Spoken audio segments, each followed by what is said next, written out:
successful. The Makori case,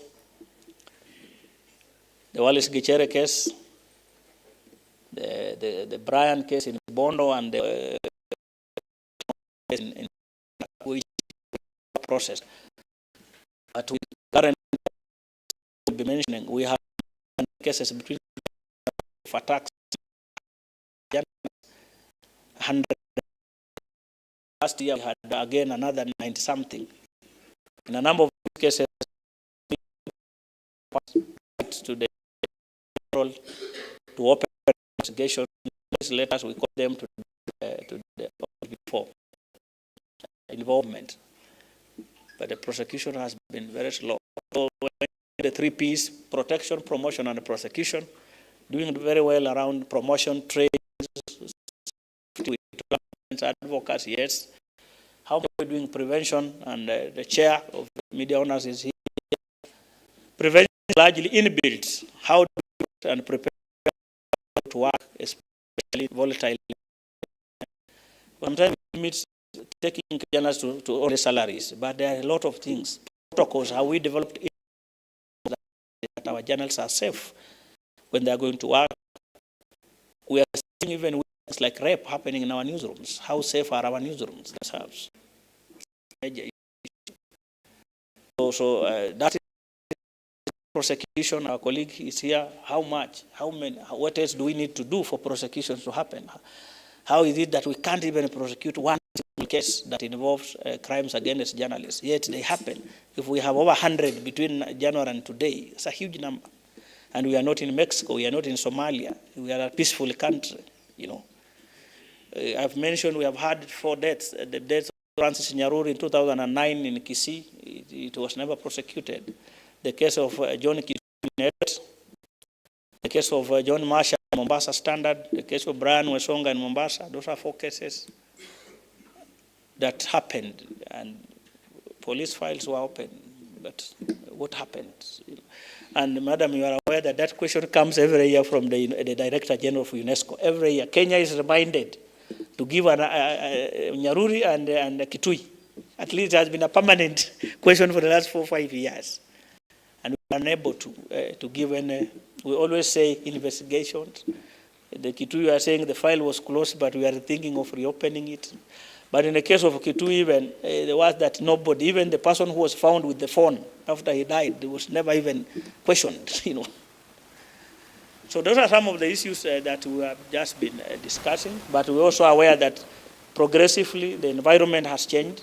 That progressively we are seeing, while in some days the major perpetrators of crimes against journalists were government, especially the police, but we are seeing a change, that it's no longer the government that's the main perpetrator, especially national government.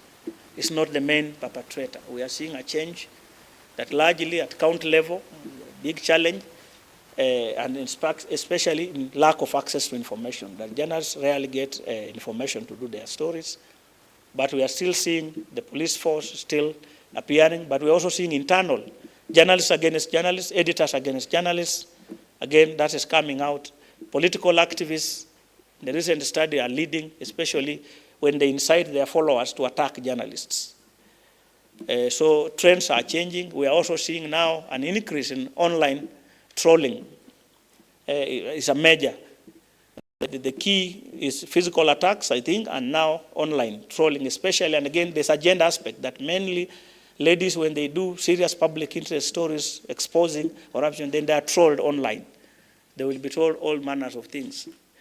We are aware that a number of journalists have had, a number of us do not know even where Purity Mwambia went.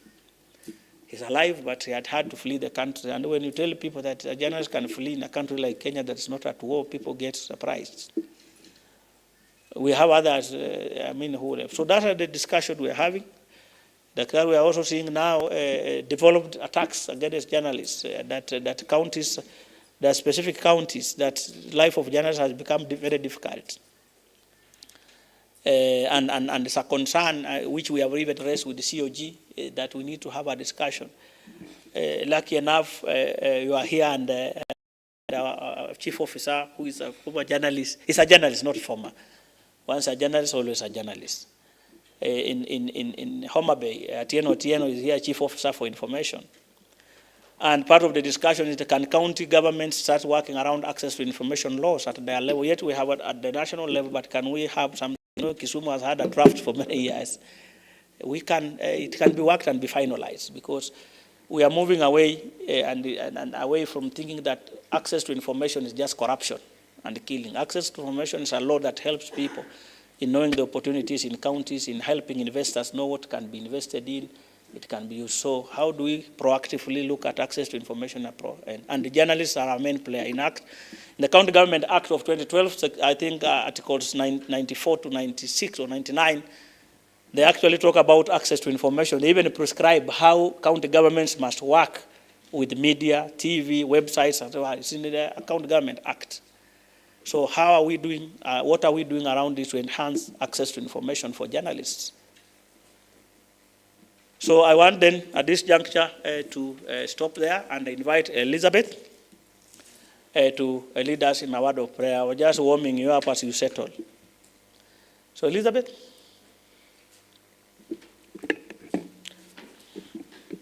Kuna roving mic, wadau. Come, kuja.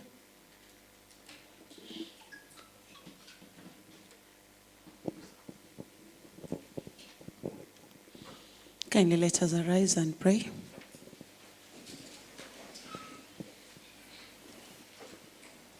Father, we thank you for the gift of life.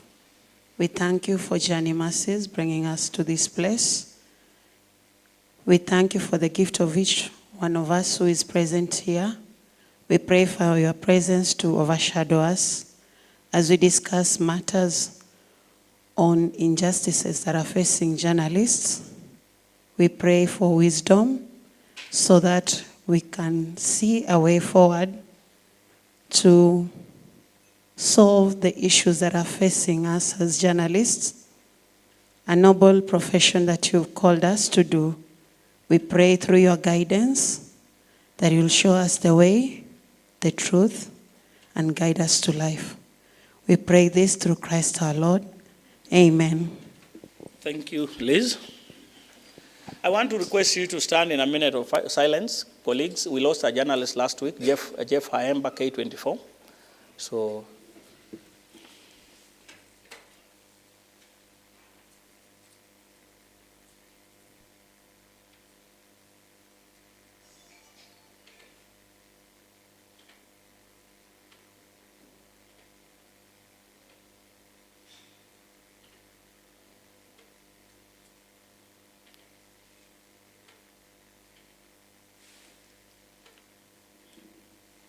imetosha.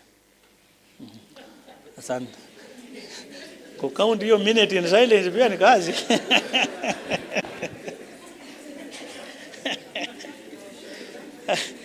I was trying to look at the watch here, nikaona haiendi sana, nikaanza kuhesabu mwenyewe.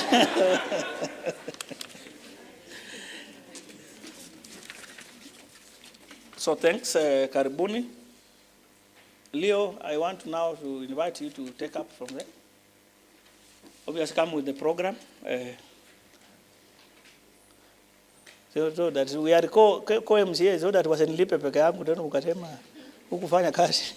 Karibu sana Leo. Leo is manager for planning and strategy at the council.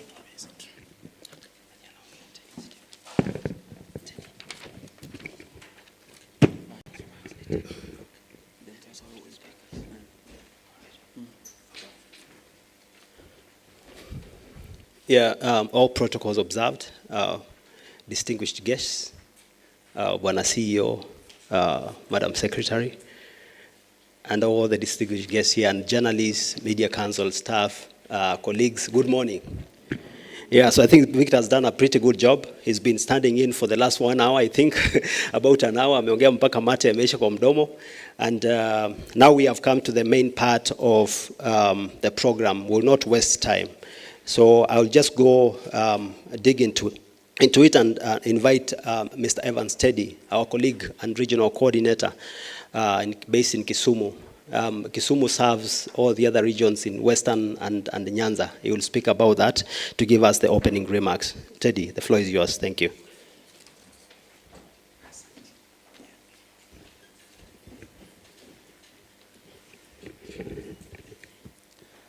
Ladies and gentlemen, good morning. I want to take this opportunity to welcome you to Kisumu region. It is our honor to host you. And as you might have realized, for those who are visitors, life in Kisumu is enjoyable. And if you are having a problem, we will ensure we join you to help you transition so that you also enjoy. So it's a great honor. And we are not hosting this event, which is an international event, because we are so special or because we have tolerated impunity against journalists. We are doing so because our contribution to ensuring press freedom will be documented in various media development publications. As you sit here, please ensure that your contribution is counted.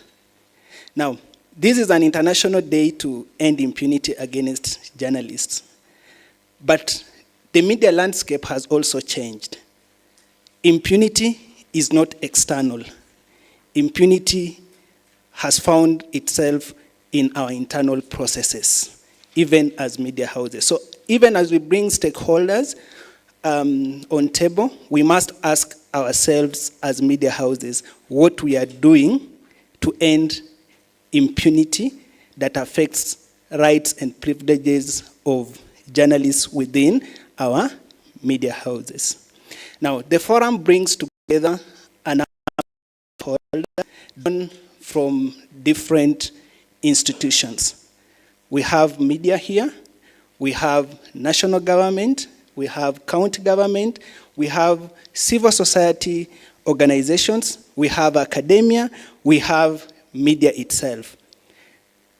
What it has done is it has enabled us have a realistic representation of both the supply and demand for media. So what we do here is very, very critical. Once again, I want to take this opportunity to welcome you and ensure you enjoy yourself. May God bless us all. Thank you. Thank you, Teddy. Let's clap for him again. He has posed one big challenge that is very critical, and when it comes to media organizations and the role, now that we have media owners here, the role they play in the safety and protection of journalists. Do they give them protective gear? How many times?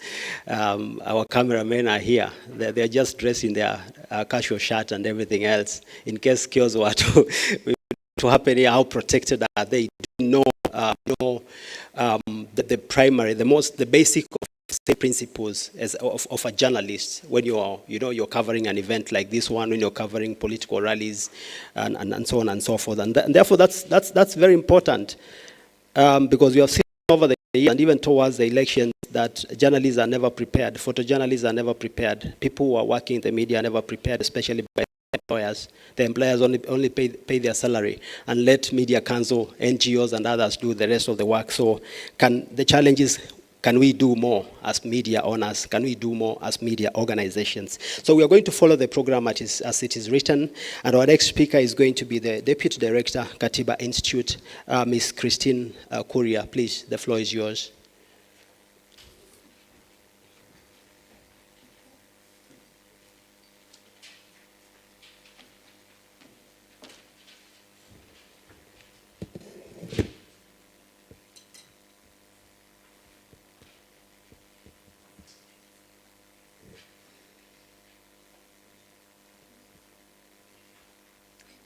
Ms. Agnes Kaleche, the Chairperson, Media Owners Association, Mr. Bitha Ouia, Senior Assistant Director of Public Prosecutions, Office of the Director of Public Prosecutions, Mr. Hussein Alaso Hussein, the County Commissioner, Kisumu County, Mr. William Owili, the Deputy Governor, Kisumu County, who's yet to arrive, Dr. David Omoyo, the CEO, Media Council of Kenya, Ms. Judy Munyinyi, the Information Secretary, Ministry of Information, Communication, and Digital Economy. Invited guests, ladies and gentlemen, good morning. We are honored to join Kenya and the rest of the world in marching International Day to End Impunity for Crimes Against Journalists, under the theme Protecting Press Freedom in the Face of Rising Attacks and Impunity in Kenya. We thank the Media Council of Kenya for convening this important event, and as Katiba Institute, we continue to cherish the partnership. We also want to thank Kisumu County, led by the Deputy Governor, for the warm reception. Indeed, protection of journalists is essential for the realization of fundamental rights and freedoms under the Constitution, as the UN Plan of Action acknowledges the safety of journalists and the struggle against impunity for their killers are essential to preserve the fundamental right of freedom of expression, which is an individual right, but is also a collective right, which empowers populations through facilitating dialogue, participation and democracy, and thereby makes autonomous and sustainable development possible. A safe environment for media is a win for us all, in ensuring that members of the public, upon whom the sovereign power belongs to, not only receive information, but also advocate for enhanced transparency and accountability through effectively challenging those in power. Katiba Institute's vision of social transformation through promoting a culture of constitutionalism in Kenya aligns with the focus of today's commemoration of eliminating impunity for crimes against journalists. Combating impunity is a call to strengthen accountability, the rule of law, and a democratic society. In our context today, this entails addressing systemic threats to press freedom and independence of the media, challenging regressive laws that curtail the work of journalists and human rights defenders, accountability for human rights violations, including redress for victims and punishment for violators. Ladies and gentlemen, as Katiba Institute, we join our partners in marking this day as an expression of our unbowed commitment to uphold the values and principles of the Constitution. The media remains a core element of our work and a strategic partner in the realization of our mandate. Towards this end, Katiba Institute, with the support of UNESCO, has been engaged in activities that seek to enhance the protection and the operational environment of journalists through strategic litigation, capacity building, and research. In our capacity building work, Katiba Institute, in partnership with the Media Council of Kenya and the Kenya Correspondents Association, has equipped journalists on the use of access to information as a tool to enhance their operations, particularly in investigative journalism. Research, as a key strategy, continues to inform our work, and to this extent, Katiba Institute has been involved in the audit of laws governing the media sector in Kenya towards advocating for necessary reform. Despite the High Court's finding that criminal defamation was unconstitutional and that criminal defamation sanctions have a chilling effect on freedom of expression and disproportionate to the interest it seeks to protect, laws such as the Defamation Act continue to have a place in our statute books. It, however, requires to be reviewed to conform with the constitutional dictates. In the case Communications Commission of Kenya versus the Royal Media Services and 7 others, the Supreme Court sought to resolve the overlapping mandates between the Media Council of Kenya and the Communications Authority of Kenya, previously known as the Communications Commission of Kenya. It made a finding that the body contemplated in Article 34(5) of the Constitution is the Media Council of Kenya and not the successor of the CCK. Towards this end, one of Katiba Institute's recommendations is the amendment of the Kenya Information and Communication Act to comply with the Supreme Court decision. The courts have also declared unconstitutional Section 6.2(c) of the Media Council Act 2013, which requires the safeguarding of the protection of national security, public order, public health, and public morals. In the Nation Media Group versus 6 others, and 6 others versus the Attorney General and 9 others, the High Court held that the section is couched in vague and broad terms, not specific enough to meet the legality test. These and many other laws have been reviewed and recommendations made for comprehensive legislative review. Further, Katiba Institute has been involved in the development of a guidebook which will serve as a reference guide to the main issues in contemporary journalism, with case studies and reference to legal and regulatory sources. The guidebook, which is scheduled for publication within the month of November, highlights the media regulations in Kenya, the distinctions between the statutory regulation and the core regulatory system, and the principles that inform a democratic media regulatory regime. The guidebook also considers the issues of protection of other public, details the laws that facilitate the work of journalists, highlights some of the case laws and the principles addressed therein. The guidebook would not be complete without addressing self-representation for journalists in any litigation. Katiba Institute has also carved a niche around public interest litigation on the Constitution.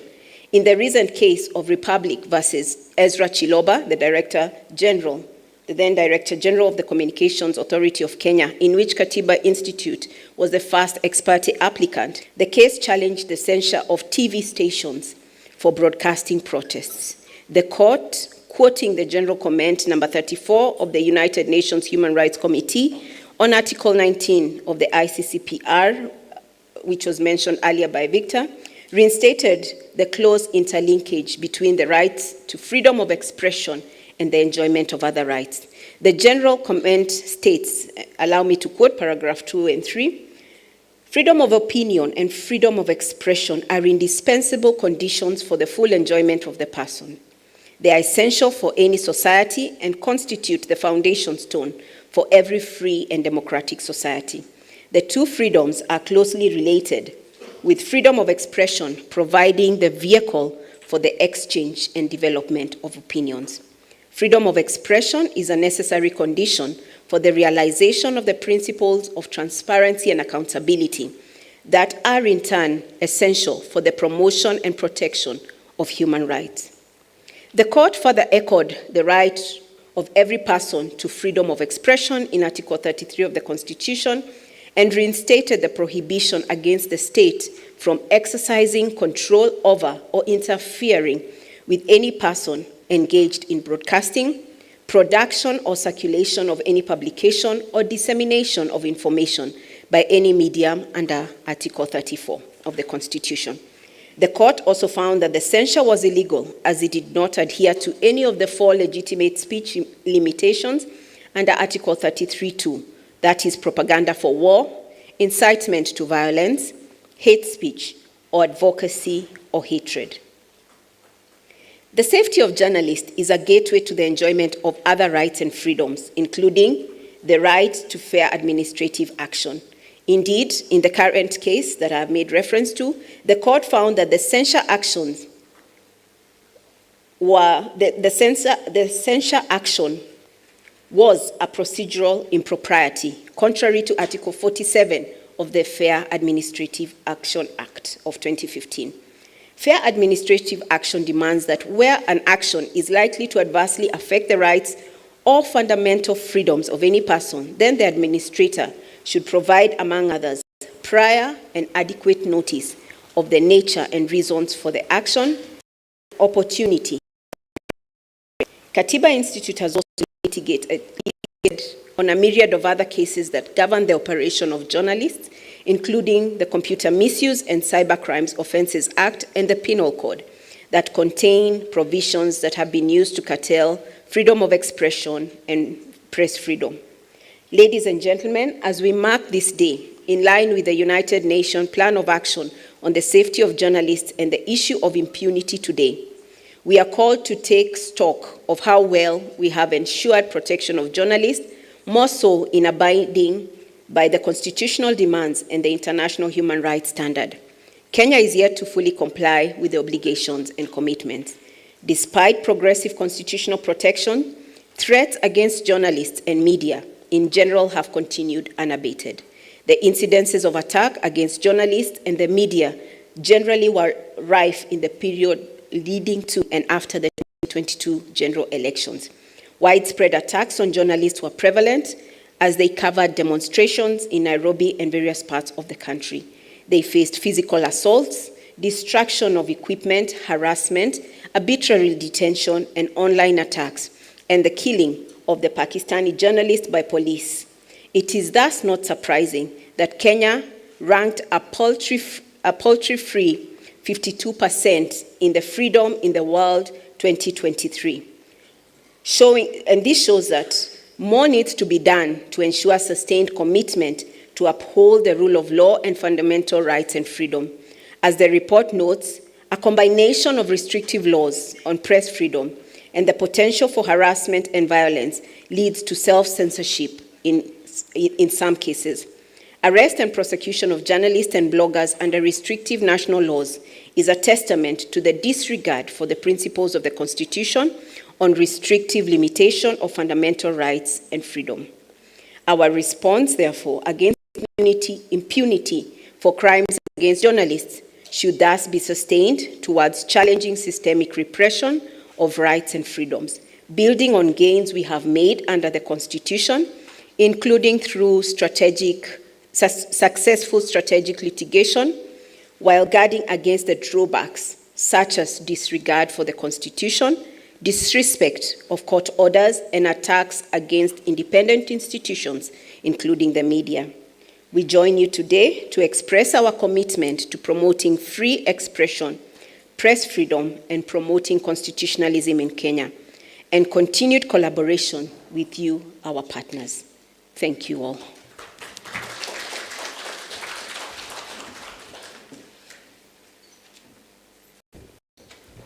Let us clap for her again. Thank you. Thank you, Ms. Christine Kuria.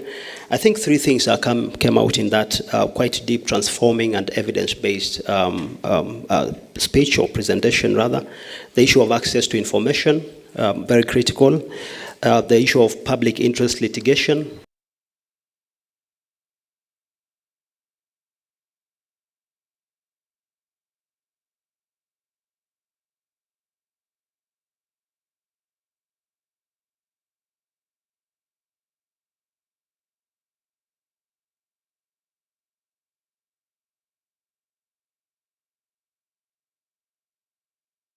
Ms. Agnes Kaleche. Kaleche is the chairperson, Media Owners Association. I think she's still new in that position and really establishing herself very fast. So karibu sana.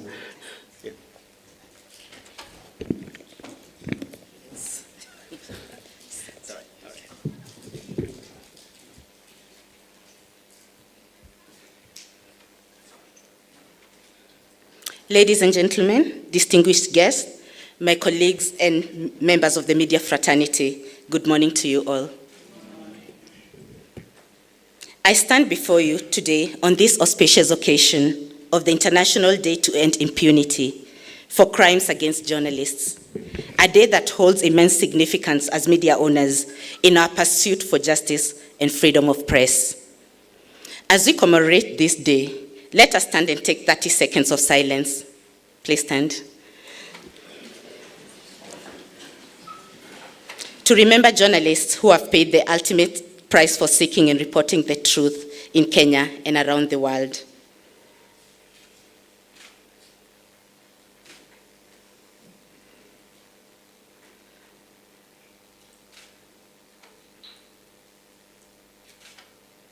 Their sacrifice serves as a reminder of the critical importance of our collective efforts to protect journalists.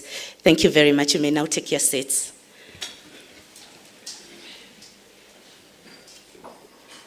This year, we shine a spotlight on the theme of protecting press freedom in the face of rising attack and impunity in Kenya. It is a theme that resonates deeply with us as media owners, as we recognize the critical role journalists play in our society. Press freedom is the cornerstone of any democratic society. It is the bedrock upon which transparency, accountability, and the rule of law are built. It empowers citizens to make informed decisions, ensures marginalized voices are heard, and holds those in power to account, uncovering corruption and exposing the truth. However, tragically, in recent years, we have witnessed a worrying trend in Kenya where journalists who shed light on these issues often face violence and persecution, not only physical attacks, but also online intimidation, threats, criminalization, and stigmatizing rhetoric sent by some public figures. This trend threatens the very fabric of our democracy. We have seen reports of obstruction of journalist coverage and dissemination of information on matters of public interest. We have seen physical and verbal attacks by law enforcement officers, unfortunately, and thugs in cases where they're covering political issues. This situation is unacceptable and must not be allowed to continue. What is more alarming is the prevailing culture of impunity that surrounds these crimes. Perpetrators often go unpunished, sending a chilling message to the entire media fraternity. When journalists are silenced, it's not just their voices that is stifled. It is the voice of the nation, the voice of the people. We must address the issue of disinformation and fake news. In the era of digital age and social media networks, the spread of false information has become a significant challenge. Journalists are not only battling against physical attacks, but also against weaponization of information. It is important upon us as media owners to combat disinformation, promote responsible journalism and fact-checking, ensuring the truth prevails. The responsibility to protect press freedom does not rest with the government alone. It is a duty we must all share. Media owners, media organizations, journalists, civil society, development organizations, and concerned citizens. We must come together to create a supportive ecosystem for journalism. We must provide resources for safety. We must train our journalists to enhance their skills and knowledge they need to navigate in the complexities of digital age. And also offer legal assistance to those facing threats. We must amplify their voices by ensuring the stories reach the widest audiences. We call upon civil society organizations, international partners, to continue with the indispensable advocacy so that environment remains open and just. Government agencies, please strengthen the legal frameworks that protect press freedom and hold perpetrators of violence against journalists to account. I call upon all political actors and supporters to respect a free and independent media. There cannot be a place of hostility or unfulfilled retaliation against legitimate journalistic activities. Journalists are not enemies of state. They are watchdogs of democracy. We must recognize their contribution and value their work. On this occasion of remembrance and resolve, I would like to express my deepest gratitude to the brave journalists who continue to work tirelessly, most often under very challenging circumstances, including going for months without pay, to bring us the news that matter. Your commitment to the truth is an inspiration to most of us. I would also like to thank Media Council and organizations like Katiba Institute that continuously to tirelessly champion for press freedom and support initiatives that end impunity against journalists. In conclusion, let us remember that a vibrant and free press is the livelihood of any democracy. As we commemorate this day, let us recommit ourselves to promoting a safe and enabling environment for journalists in Kenya. Together, we can end impunity and ensure the voices of truth continue to resonate in our society. A Kenya where press freedom prevails and truth and justice is served. Our democratic freedom depends on it. Thank you all.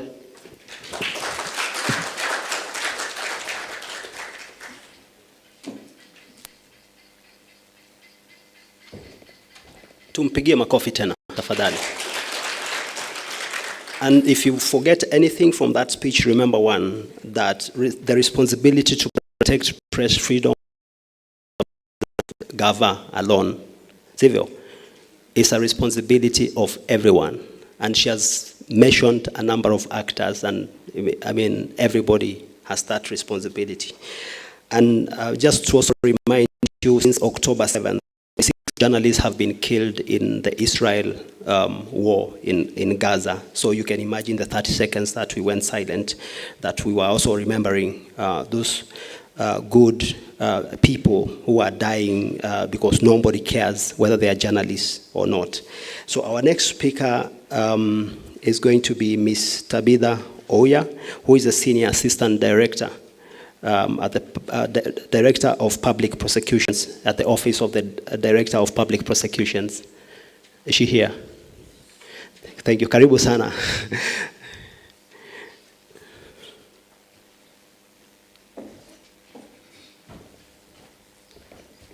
Thank you. Okay, to our distinguished guests, to the media fraternity and our host today, ladies and gentlemen, good morning. Yes, as been introduced, I'm Senior Assistant DPP. I'm representing the Director of Public Prosecutions, and I happen to also head the division that deals with civil and human rights, particularly on police accountability. I join the media fraternity in the celebrations today under the theme of ending impunity against journalists. Before I read my remarks, I want to acknowledge that in the year 2021, the Office of the Director of Public Prosecutions held an event in Mombasa where we engaged. It was a media engagement activity for 3 days, and I was a part of it, and we had very, very fruitful deliberations. I've also had opening remarks by one of our MCs who has highlighted a number of cases of which I am very concerned, and I would want to make a case for a very strategic engagement between the Media Council and the Office of the Director of Public Prosecutions, because the manner in which cases data is captured in our work, we do not segregate an attack against a journalist. If it's an assault, it's an assault. So when we do our reporting, we report assault cases, we report homicide cases, gender-based violence cases, and we do not separate that this one was a medical staff or this was a media person, for instance. But I think it is now an opportune time to take a serious approach to be able to deal with that data as it is. And that requires a strategic engagement. I would also urge the Media Council to be writing to the stakeholder agencies, like the Office of the Director of Public Prosecutions, in advance, like the cases being mentioned there. If they were mentioned in writing earlier, then some research would have been done and an appropriate report would have been made maybe at this meeting, so that we do not have that accusation. But I know that we do have a vibrant office. We are decentralized. We are present in every county and sub-counties. Wherever there is a court, there is an Office of the Director of Public Prosecutions, and these cases are going on. Having said that, I have also done some reading on this activity, and I noted that in 2021, the Media Council or the Media Fraternity globally focused on psychological trauma suffered by journalists, and it also highlighted the instrumental role of prosecution services, investigating and prosecuting not only killings but also threats to violence against journalists. And it also stressed the need to investigate and prosecute anyone making such threats. And in 2022, I also noted that multi-stakeholder reflection process. There was a multi-stakeholder reflection process on how to prevent, protect, and prosecute crime against journalists. And it resonates with this year's theme to take stock of achievements and challenges in the last 10 years on the implementation on the UN plan of action. My call is that we should take these strategies a notch higher and act on them throughout the year other than waiting for these big events. I am here at your disposal, and I am ready for such engagements on behalf of the Office of the Director of Public Prosecutions. I'll proceed to make these remarks. Freedom of expression is one of the critical rights protected not only by the Constitution of Kenya 2010 and the International Covenant on the Civil and Political Rights. The primary responsibility to protect citizens and provide redress when their rights are violated lies with each sovereign state. It is the government's responsibility to protect civilians against sexual violence and ensure credible police investigations and prosecutions of these crimes. However, it has increasingly been noted that the criminal justice system has sometimes been used to undermine the freedom of speech and expression, especially against journalists. Let me also reiterate here that the criminal justice system, it lies not only in the hands of the office of the DPP, but it's a chain. There is reporting, which is in the custody of the Inspector General, police stations, and there is also investigations, the DCI, and then the DPP takes over the prosecution. Sometimes we have what we call prosecution-guided investigations, and then we have the courts. So sometimes when there is that accusation that no action has happened or has been taken, we are not able to ascertain at which level is action failing.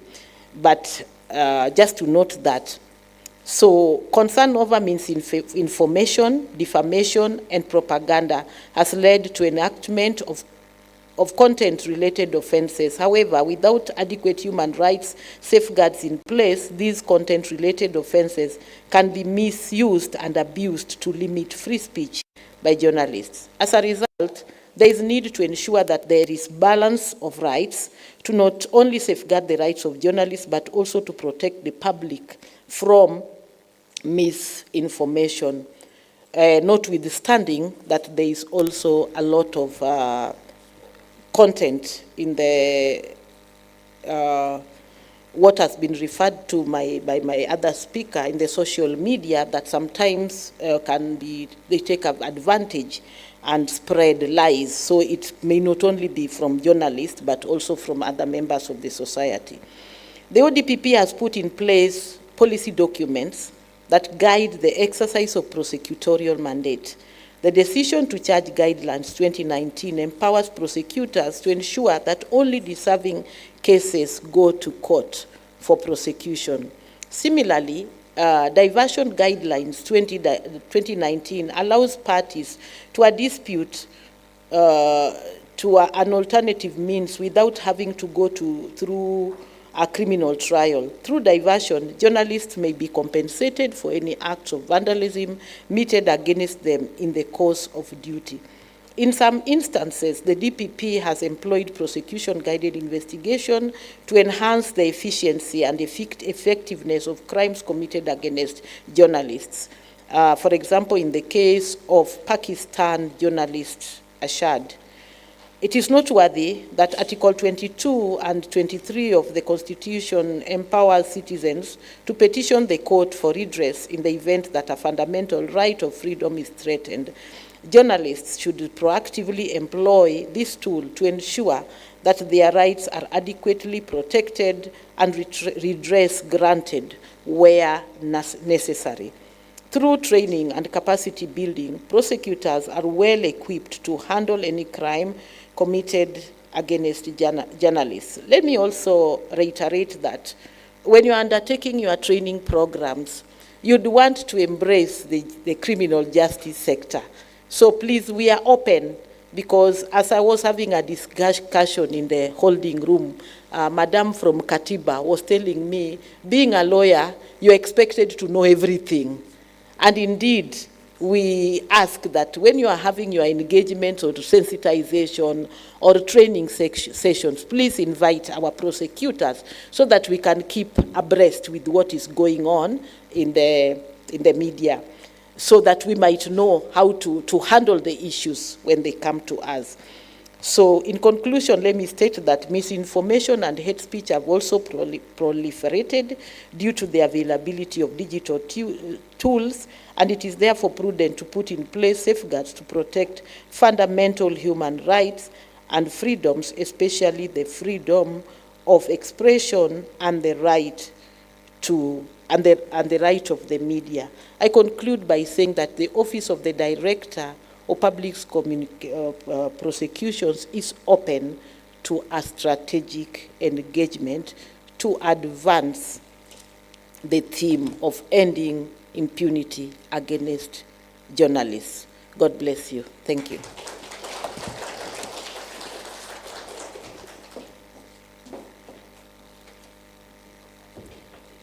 Yeah, thank you, Madam. Let's give another clap. I think the ODPP is acknowledging that there are cases, attacks against journalists, and something needs to be done. She has used the word "take it a notch higher." She's spoken about partnerships, collaborations, working together so that these issues can be, addressed and resolved. So let's move very fast to our next speaker. The County Commissioner, Kisumu County, is not available, but he's represented by Mr. Nalianya Wanyonyi, who is the Senior Deputy County Commissioner, Kisumu West. Karibu.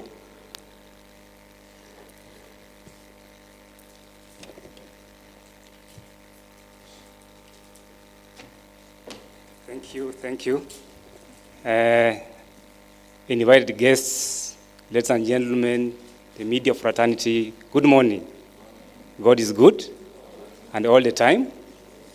I don't have a speech, but I'll give my keynote address to all of you here. And first of all, I'd like to welcome all of you in Kisumu County, and specifically Kisumu West Sub-County. This is where Ciala Resort is. And I would like to tell you that feel, do, and behave like a Kisumu County. A county of plenty, where we welcome each and every person. So don't have any problem.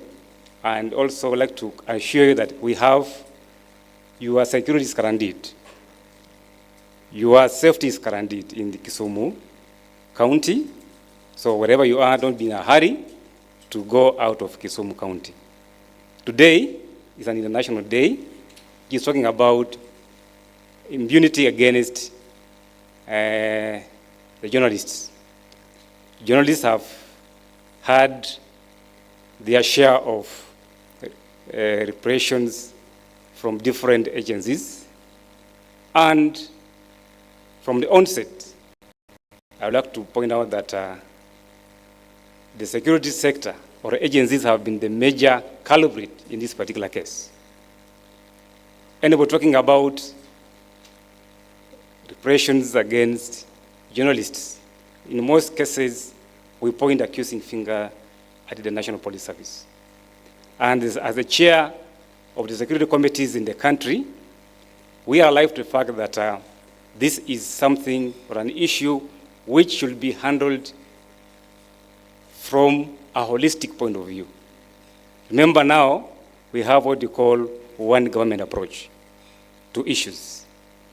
And for to get the fair treatment, we must have what you call collective responsibility for all agencies of government, especially those in the criminal justice system, National Police Service, the Office of the Director of Public Prosecution, the judiciary must work conjunctively to ensure that there is fairness in the prosecution, in the protection of journalists as they go about their work. Remember, they are key in providing information to the public. We, as Ngao, I belong to the National Government Administration, we are friends of the journalists. We are friends of the journalist fraternity. We give information as per Article 19, that is Bill of Rights, and the first Article 19 talks about freedom of expression. So we are talking about freedom of the press today.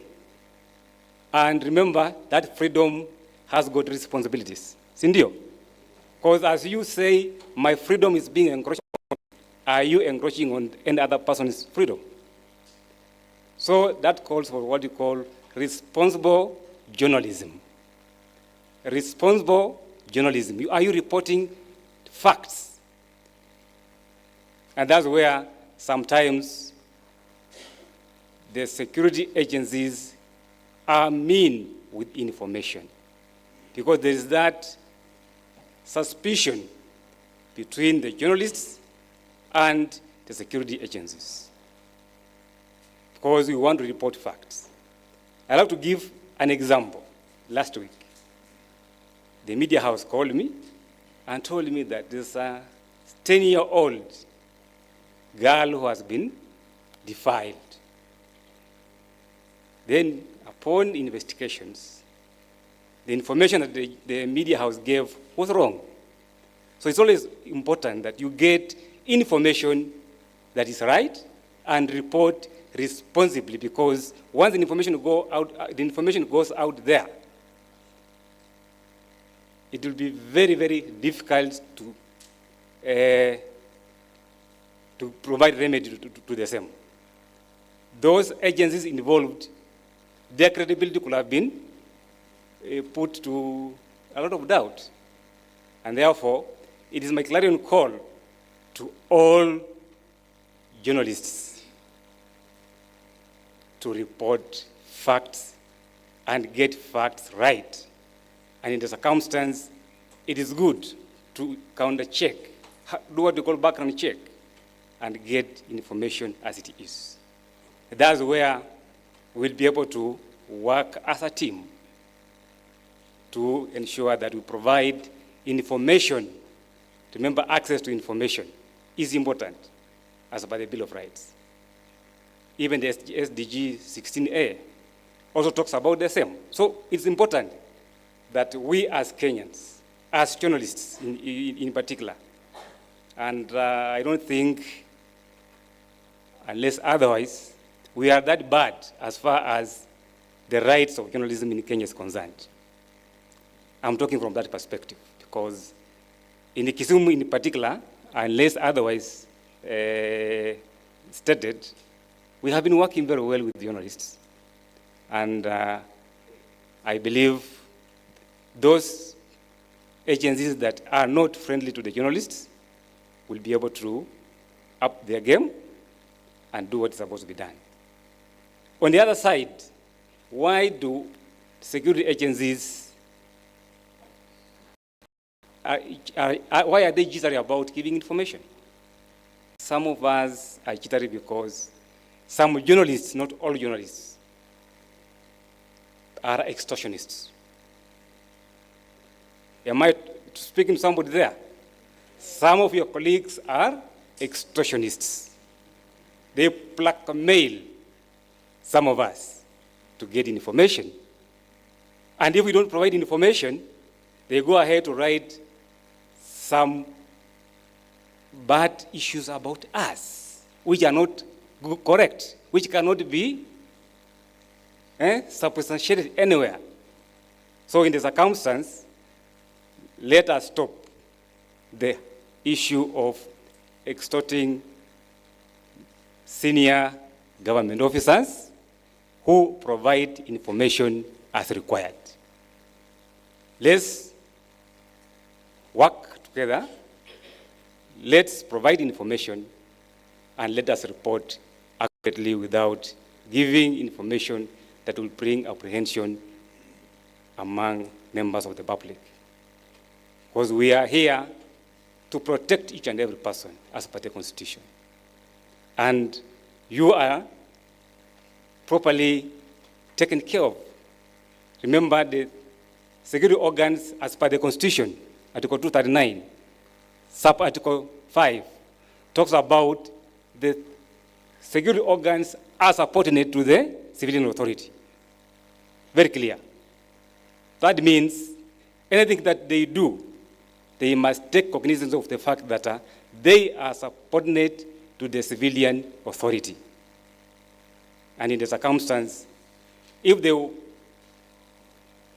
they perform their duties that are beyond what the Constitution stipulates, then we should be able to have a redress. Hence the need, as I said earlier, for the Office of Director of Public Prosecution, Directorate of Criminal Investigation, the judiciary to work hand in hand for purposes of ensuring that there's justice for all Kenyans, and specifically to journalists who do a lot of work in giving information to the public. May God bless all of us, may God bless Kenya, and have a lovely day as you continue with your deliberations.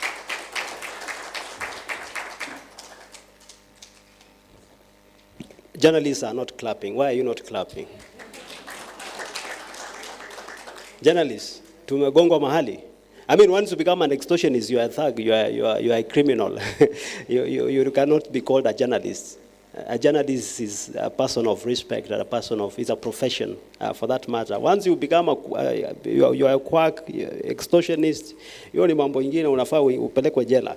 But I think that's a very balanced speech, and it's a challenge to all of us. It's a challenge to the collective people who have that collective responsibility, to act accordingly, and to also realize that our rights also end at some point, and other people's rights also start at that point, and we must respect that.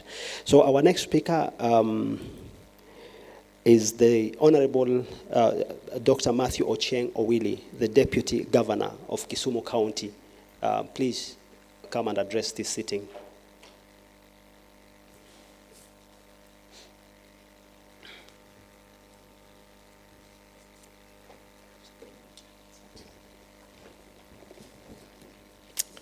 A round of applause. And another round.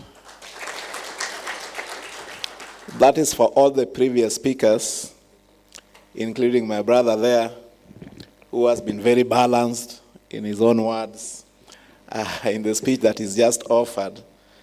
We know that journalists, just like any other segment of society, would have the bad guys and the good ones.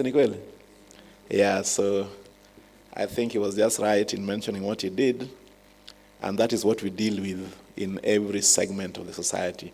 And journalists or the media practitioners are no exception. So the chairperson, Kenya Media Owners Association, Madam Agnes Kaleshe, the Chief Executive Officer, Media Council of Kenya, Mr. David Omoyo,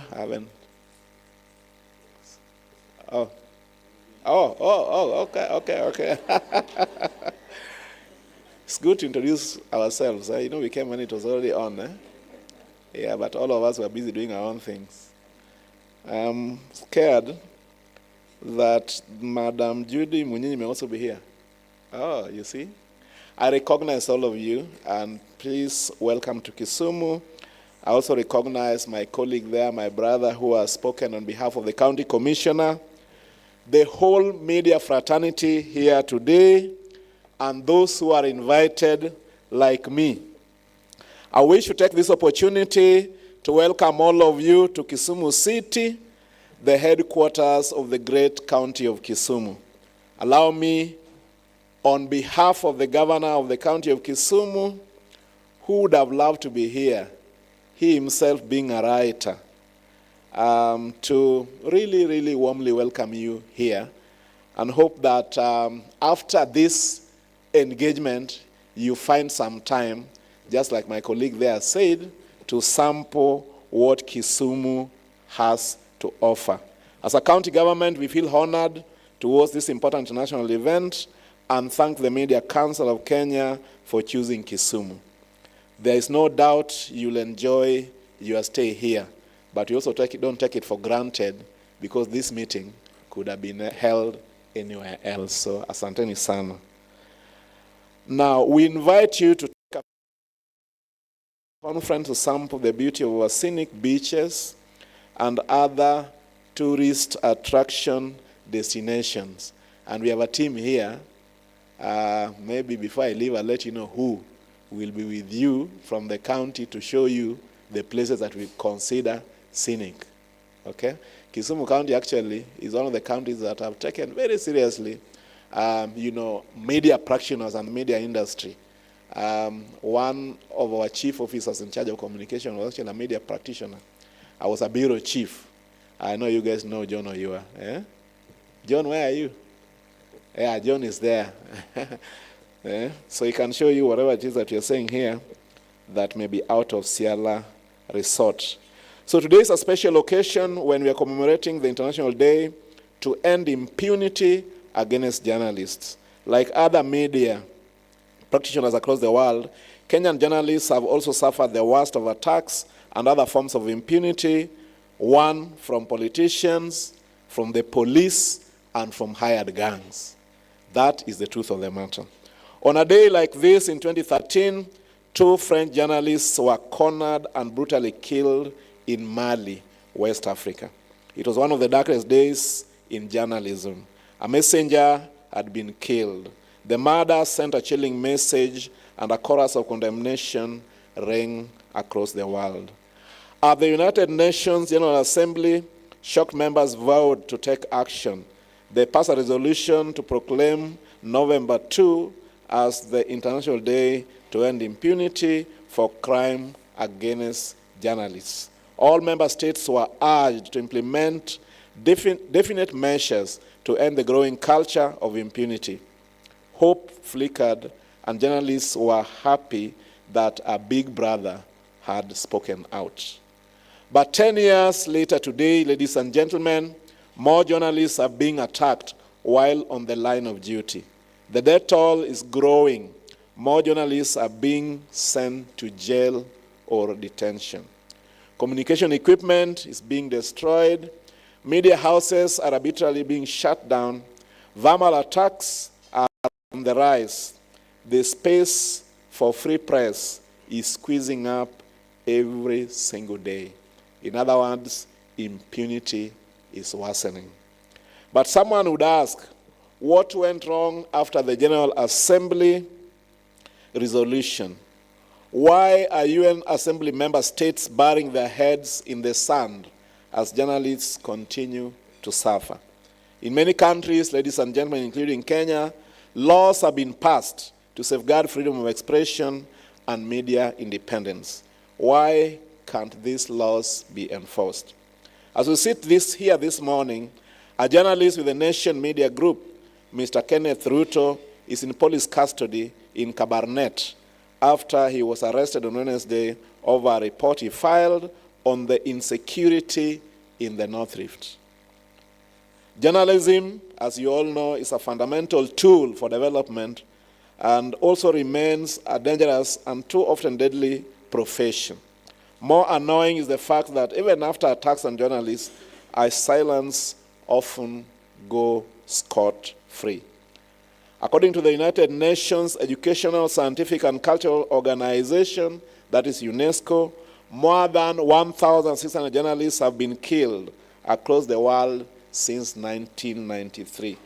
The latest attacks, ladies and gentlemen, happened in the war-torn Gaza Strip, where several journalists have been killed and media houses destroyed. And yet they have to be the people who must be at the epicenter of all that is going on so that the world can get to know, so that appropriate action can also be taken. Journalists covering sensitive assignments such as street protests, like we've had here in the past few months, political meetings, land feuds, and wars have suffered greatly. Digital journalists and bloggers have been attacked and harassed in equal measure. Back here at home, we have witnessed growing brutality against journalists. Even amongst us here are two of the journalists who are victims of police brutality, and we must thank God that they are alive today. Two of the victims are panelists here in this meeting. Mr. Isaiah Gwengi, a correspondent in Siaya, has been attacked twice by police in 2017. Of course, there was an election that year, and also during the Sabasaba Day commemoration that we just did in July. Senior TV journalist Duncan Haemba was attacked and injured by police in 2017 while on duty in Nairobi's Kibera area.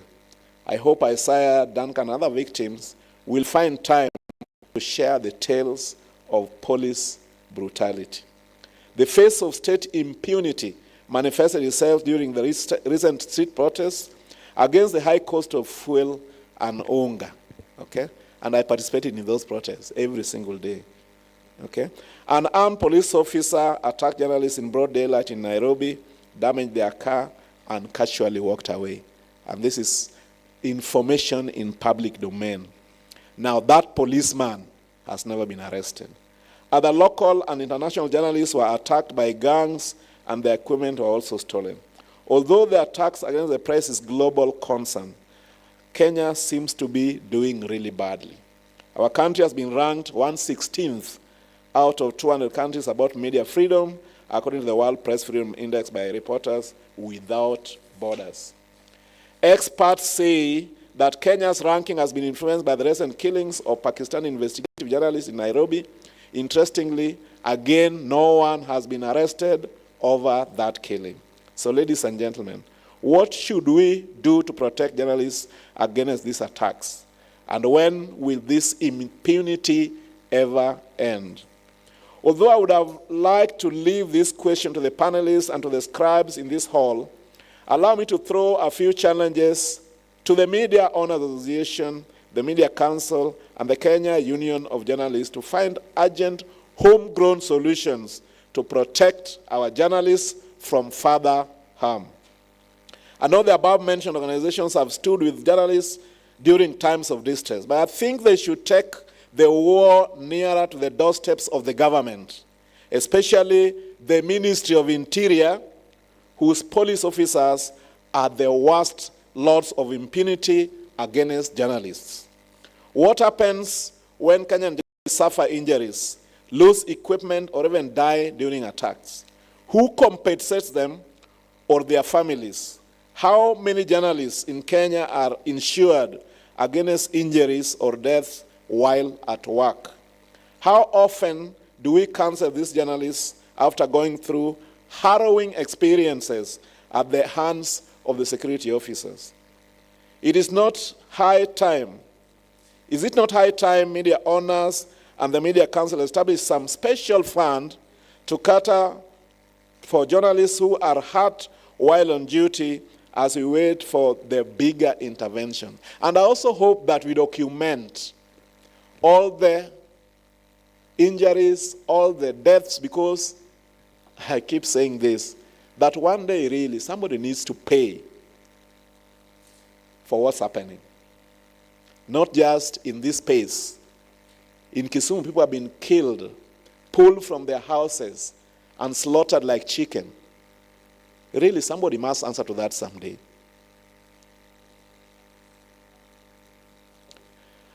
How will we ever appreciate the men and women who risk their lives to bring us new information every day?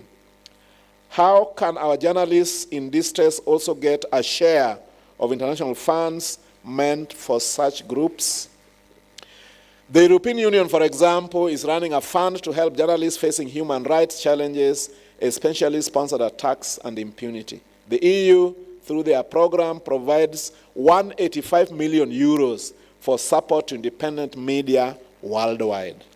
There are also projects such as the Media for Democracy Initiative, which is committed to providing financial assistance to promote media freedom and advance media pluralism projects, including supporting independent journalists exiled because of their work. Journalists, through their umbrella bodies, should demand an end to impunity in Kenya, Africa, and the world. This is because protecting journalists is protecting our rights.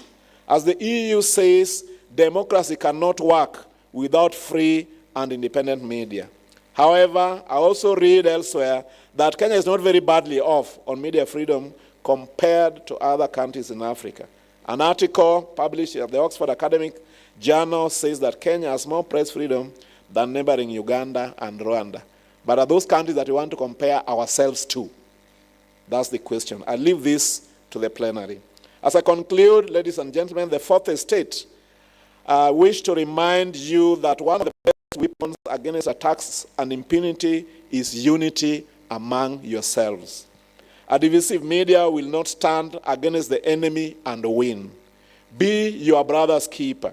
Never betray a colleague because, as I told members of the civil society at a meeting I had with them yesterday, you will need that colleague to protect and speak for you in your time of need. Let me leave you, ladies and gentlemen, with the words of the former American lobbyist and senator called Christopher Dodd, who once said, and I quote, "When the public's right to know is threatened and when the rights of a free press are at risk, then all other liberties that we hold dear are endangered. Unity is strength. Let us face our tormentors." And by the way, that's the name that they deserve. Let us face our tormentors as a team and not as individuals. Wishing you very fruitful deliberations. But in closing completely, allow me to say that we appreciate the media practitioners from where we sit. I sit in as the Deputy Governor of the County of Kisumu, so I'm in county leadership. But I also know that the national leadership appreciate the media a lot. The people of Kenya appreciate you a lot. Why? Because without the media, I think this country would have gone to the dogs as we speak. You have been there for us and for the people of Kenya every single day, saying it as it is, calling it out as it should, and in so doing, you have deterred those who want to do worse things for this country from their tracks. We appreciate you, and we urge you to continue with the good work. Now you can come. Another round of applause, please. Three key words coming out of that: unity, truth, impunity. Impunity is worsening. Truth, journalists are being attacked, and we know who is attacking them. That has been affirmed. Unity, one of the weapons against journalism attacks or journalist attacks is working together, being unified. We can win this. Those are the three key words that came out of that: unity, truth, impunity. So our next speaker, our convener, Mr. David Omoyo, MBS, and our CEO at the Media Council of Kenya, kindly address this sitting. Thank you.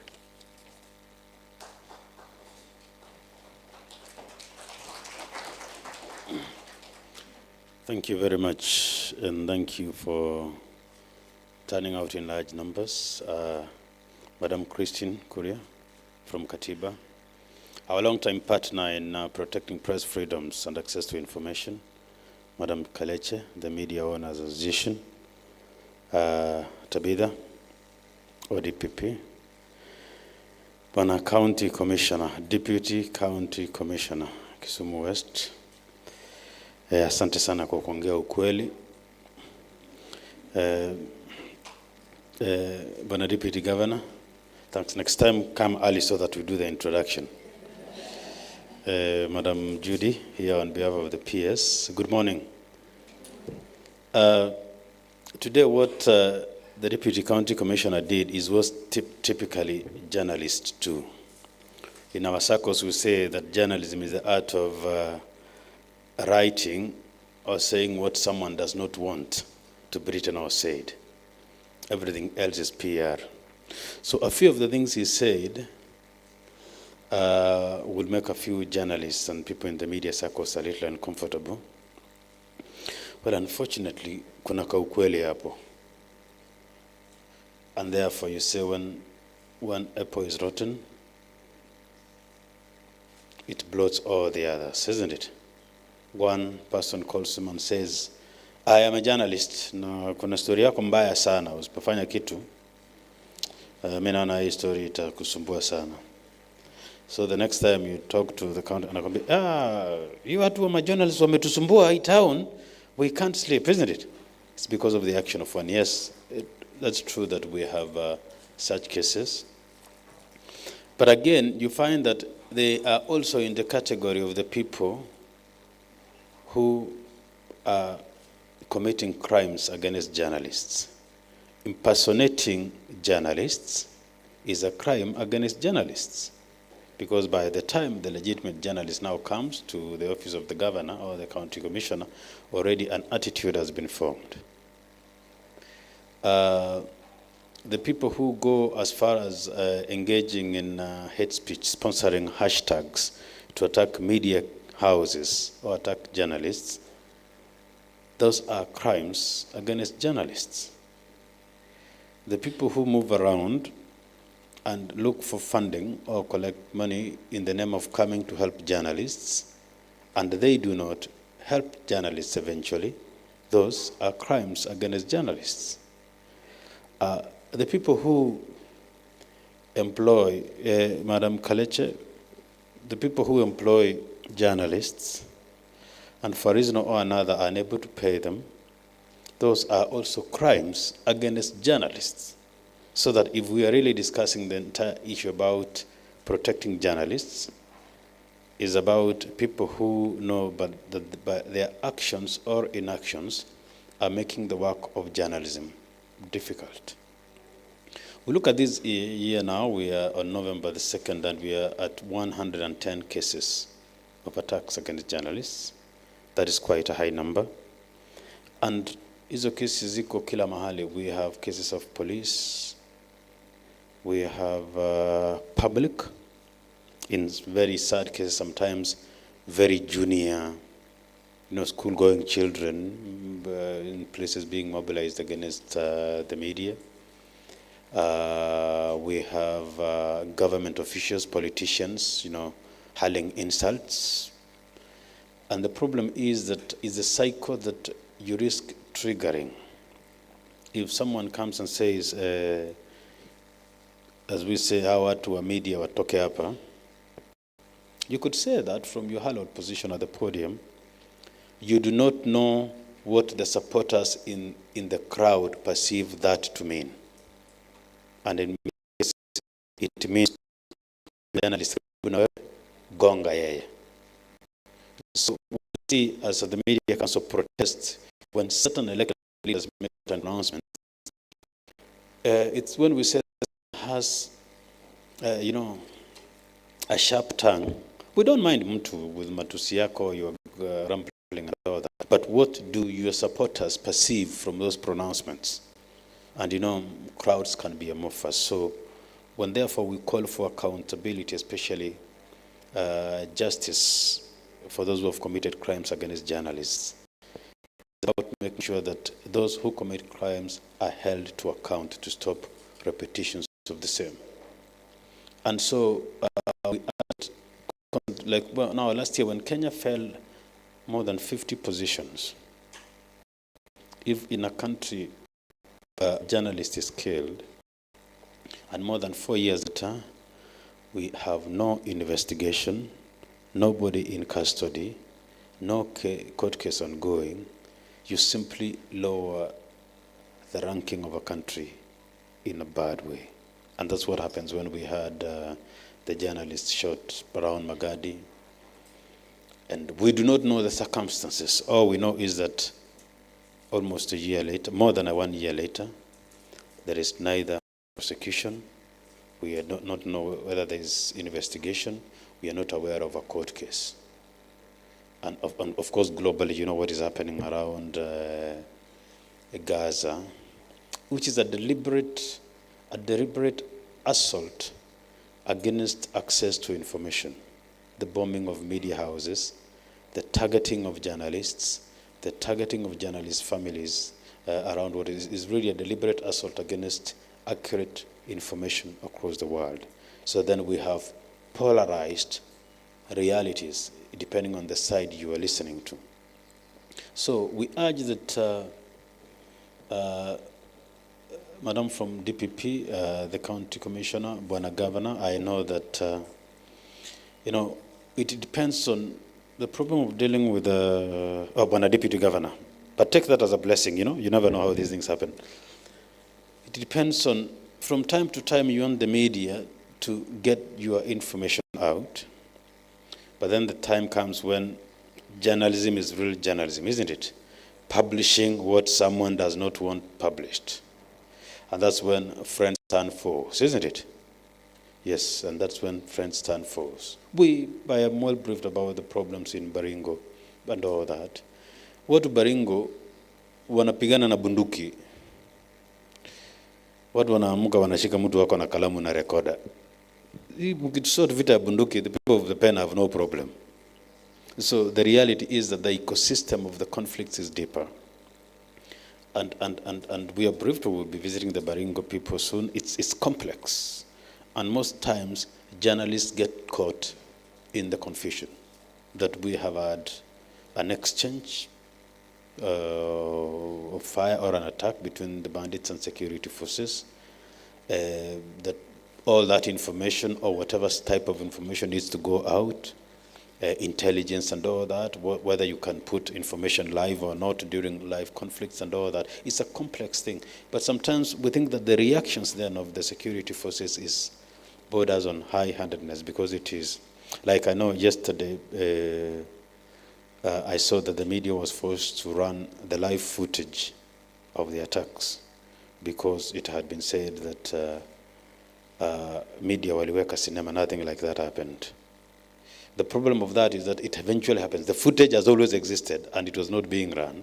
But when they say that now journalists, nothing like that happened, and therefore then they said, now guys, run the footage so that we can say we did not act as cinema. There was an actual shootout happening. And that calls for really more collaboration and all that, because when you go and arrest a mere cameraman, and it's really a dangerous ecosystem that, yes, this is information that you don't want to run, and the truth has not been run for a while because of intelligence and all that. But when then it comes to a level of, and how did you know there was a shootage? Sasa mabunduki zikilia kwa kijiji, journalists are not deaf, or even some neighbor will call a journalist, isn't it?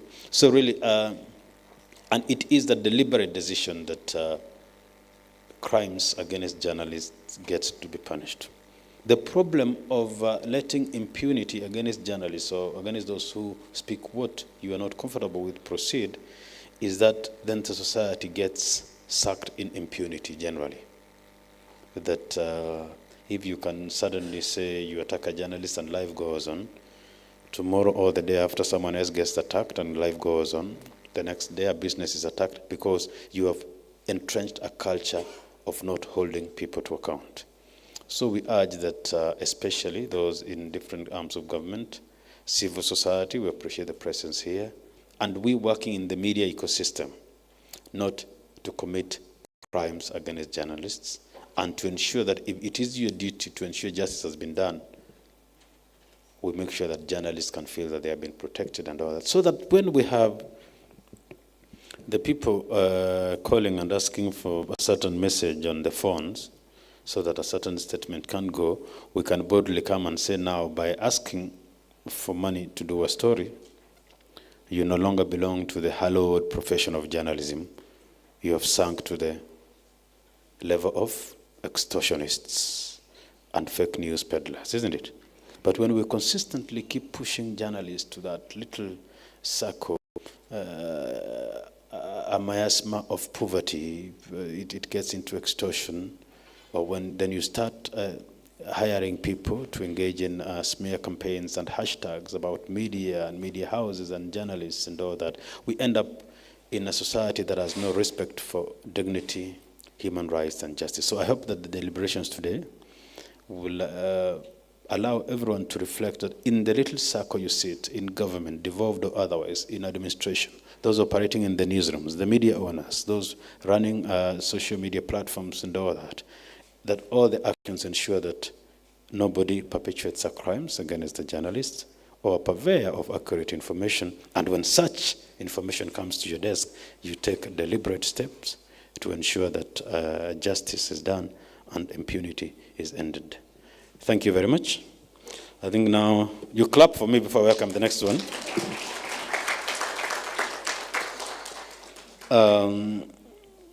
Allow me to welcome Madam Judy Munyenyi, who is here. She's the Secretary of Information, representing the PS, State Department of Broadcasting, to give the keynote address. Thank you.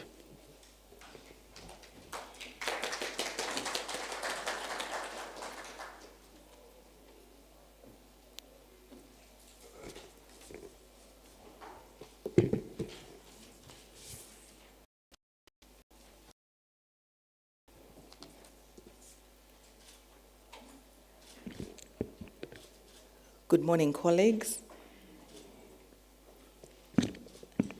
I want to do like my sister did, Tabitha from the office of DPP, and just make a few remarks before I go into the official speech. So I'm standing here. These remarks I'm making in my capacity as a Secretary of Information, and then I will do the speech for PS Professor Edward Kisiang'ani thereafter. So I think I want to actually have the honor of being the only person who has stood here and said thank you to David Omoyo and to the Media Council of Kenya for creating fora like this where we can meet and speak. Because I find that the more we speak together, the more we walk together, the more the chances are that we will find solutions that actually work for our country and for our industry. As a former journalist myself, I don't know how many people know that I was a journalist, by show of hands. Only 3. Wow. Can I please give you my credentials before we move? So I am one of, I think, a handful of Kenyans that have actually practiced journalism across the board. I have done TV. I used to be on KTN. Watu wa KTN muko wapi? Hakuna mtu wa KTN hapa? Haya, sawa. I was one of the first business news reporters on KTN.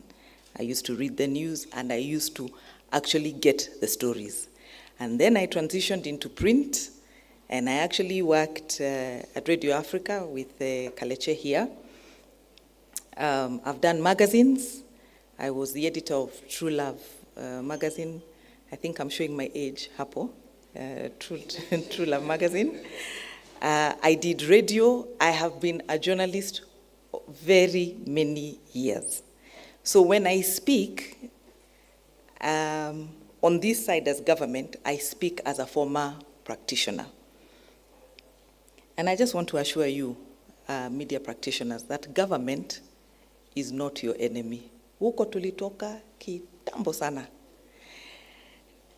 The era where and that was the era I was in, of shouting, haki yetu, we are not there anymore.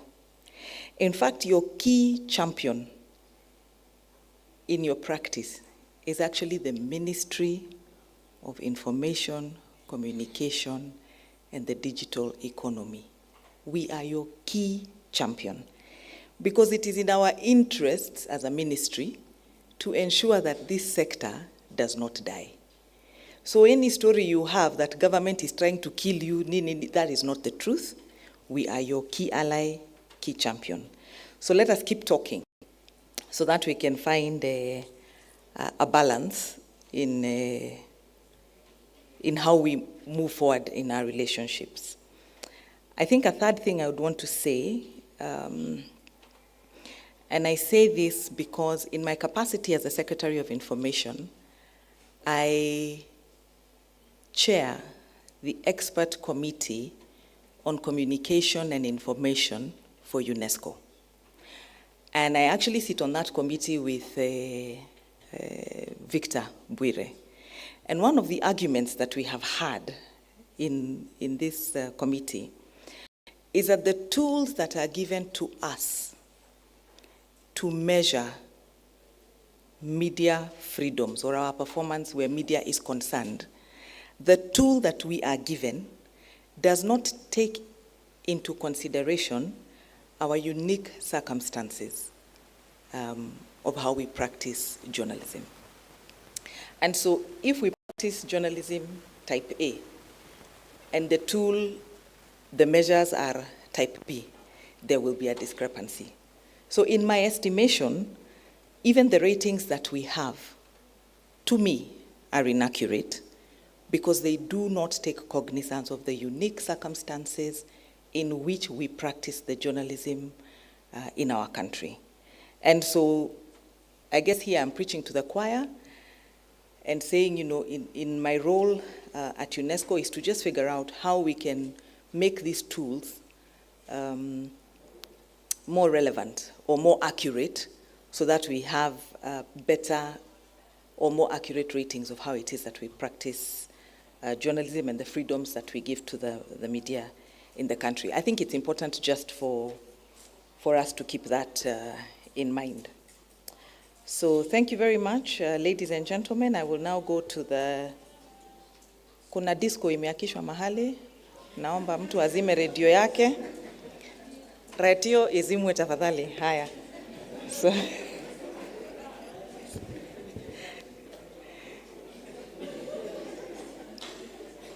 I will now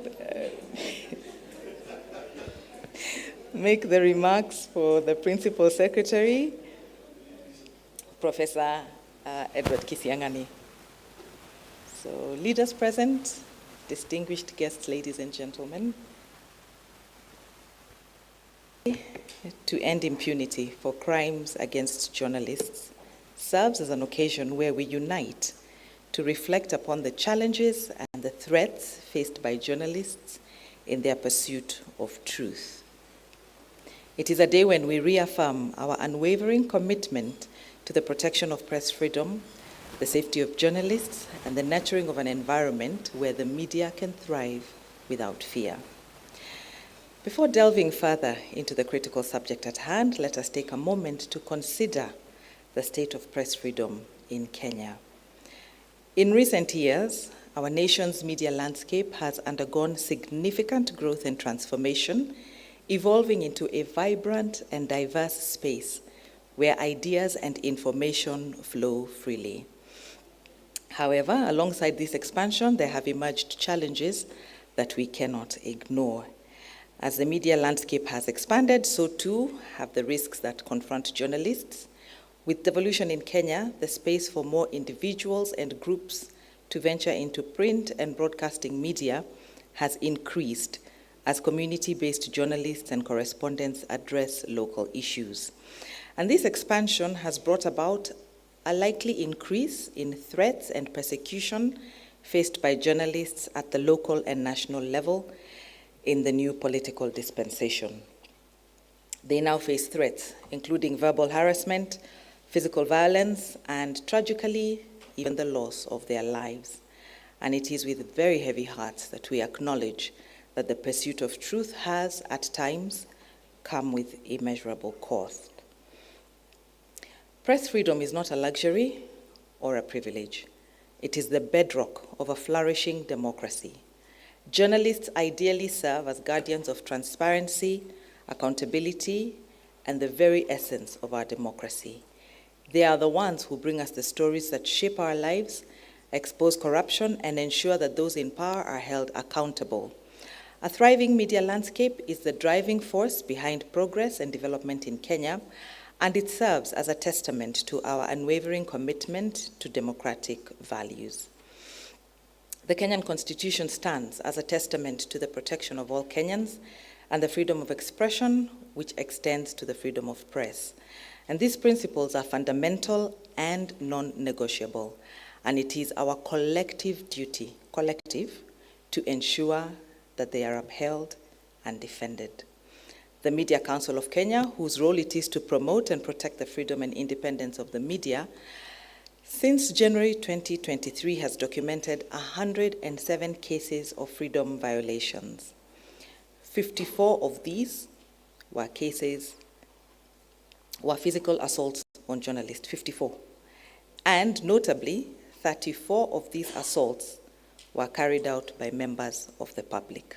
So 34 out of 54 members of the public. I really just want you to note that the government is not your enemy. This is the point I'm going to. Your enemy has changed. Be aware of your environment. Kenya is a signatory to various international treaties and agreements that underscore the importance of protecting journalists and protecting their freedom.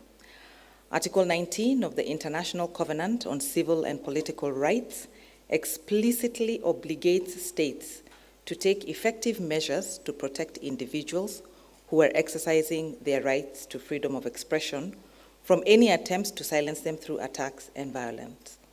The government takes seriously its responsibility to protect journalists and ensure their safety. We will strengthen legal protections, modernize our laws to adapt to challenges of the digital age, provide comprehensive safety training, and support journalists to secure their well-being in the field and cultivate a culture of respect for journalism and its pivotal role in our society. I commend the Media Council of Kenya for exercising their mandate diligently, along with their stakeholders, in preventing violations against press freedom, protecting victims, and facilitating the prosecution of perpetrators. These interventions include the establishment of safety and protection mechanisms, the creation of safety funds, trauma counseling, safety training, and promoting dialogue between media and security institutions. We can see that our objectives for this event today are straightforward and vital. We must collectively strive to ensure that journalists can work without fear and that press freedom remains an unassailable pillar of our democracy.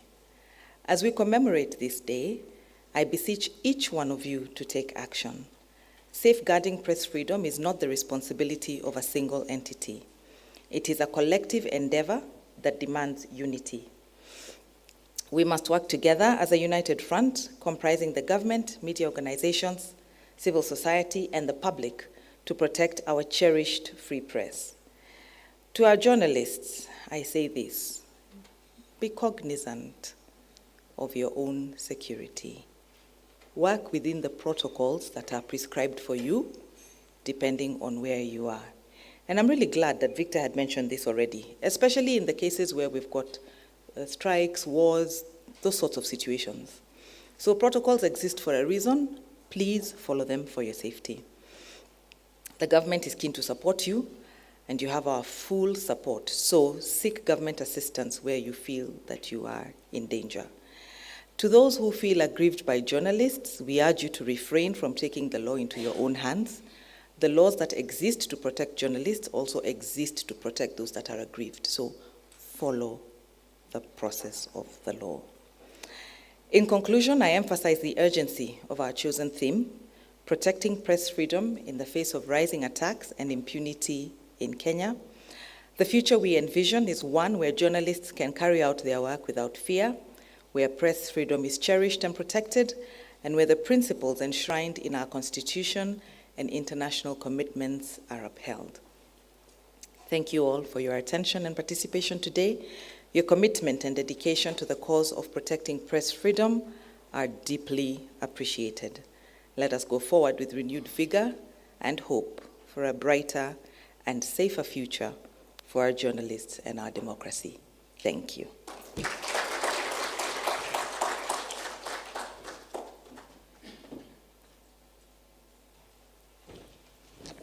Thank you so much. In the interest of time, I think we are going to close this session. And Jerry advises me that there's a photo session for the speakers who have spoken in the last 1 hour. And therefore, we'll be taking a break of about 30 minutes because we must do the 2 sessions before lunch. 20 minutes, please. 20 minutes, pick to your haraka ukuje hapa. But before we do that, let us give our speakers a round of applause. A big one, please, a thunderous one. Thank you so much. Thank you so much for the wise words. Thank you so much, Victor. Kindly. Yes. The tea is divided into two, a group there and a group here. Let's take the minimum minutes we can so that we can come back. The panelists who are coming the next panel, please prepare yourself. You can take 7 minutes for tea and come back. There's a serious lunch after it, so you'll not miss anything. So, so picture, Jerry, where's the photo? Chemono, where do they? So lead the high table where you are going so that they can know where they take the photo.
Good, good.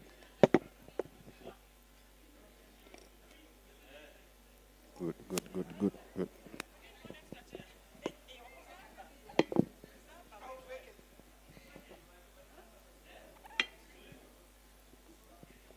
Good, good, good, good.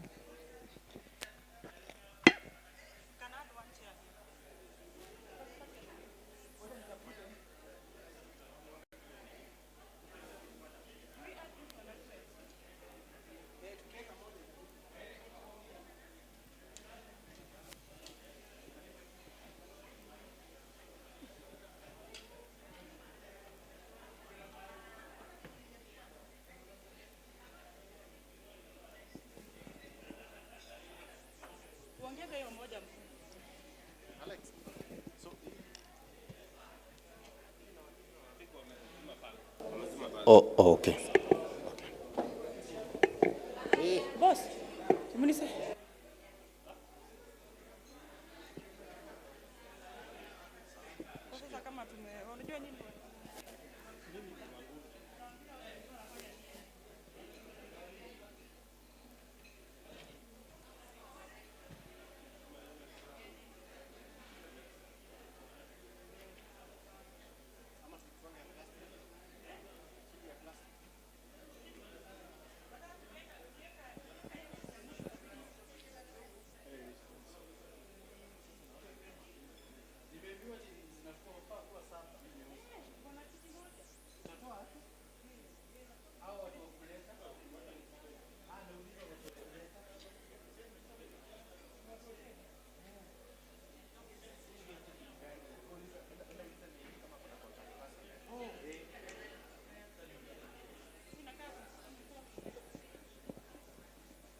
Isaiah, the panelists, please. You are fearing your chairs. Patricia, Joseph, Immaculate Akelodeny.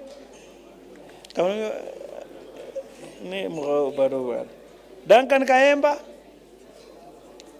Miss Atiena Mheshimiwa, Seth Olo, na Rose Wangoi. Tuharakishe. There are people kama chai jaisha huko hawahi toka huko. Kuna watu wako na poverty ya chakula kwa mind. Sasa just leave them. So just ignore them. Yes. Miwani. Sioni hapa. Wewe unavaa miwani?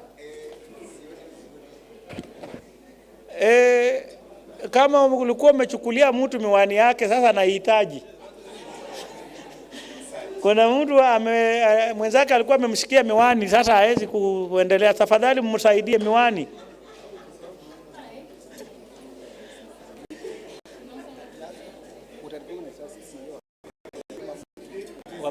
Nani Philip?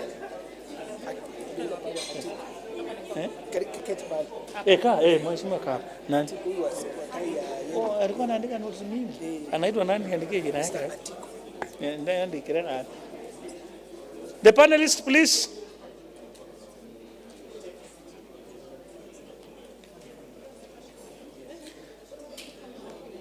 And whoever is near the door, tell those guys that there will also be lunch. Wasijue na chai.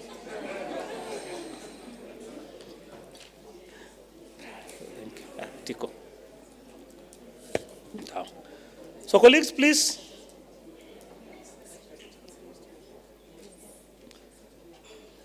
And as the discussions continue, I want also to recognize our colleague from the Communication Authority of Kenya, Bwana Atiku.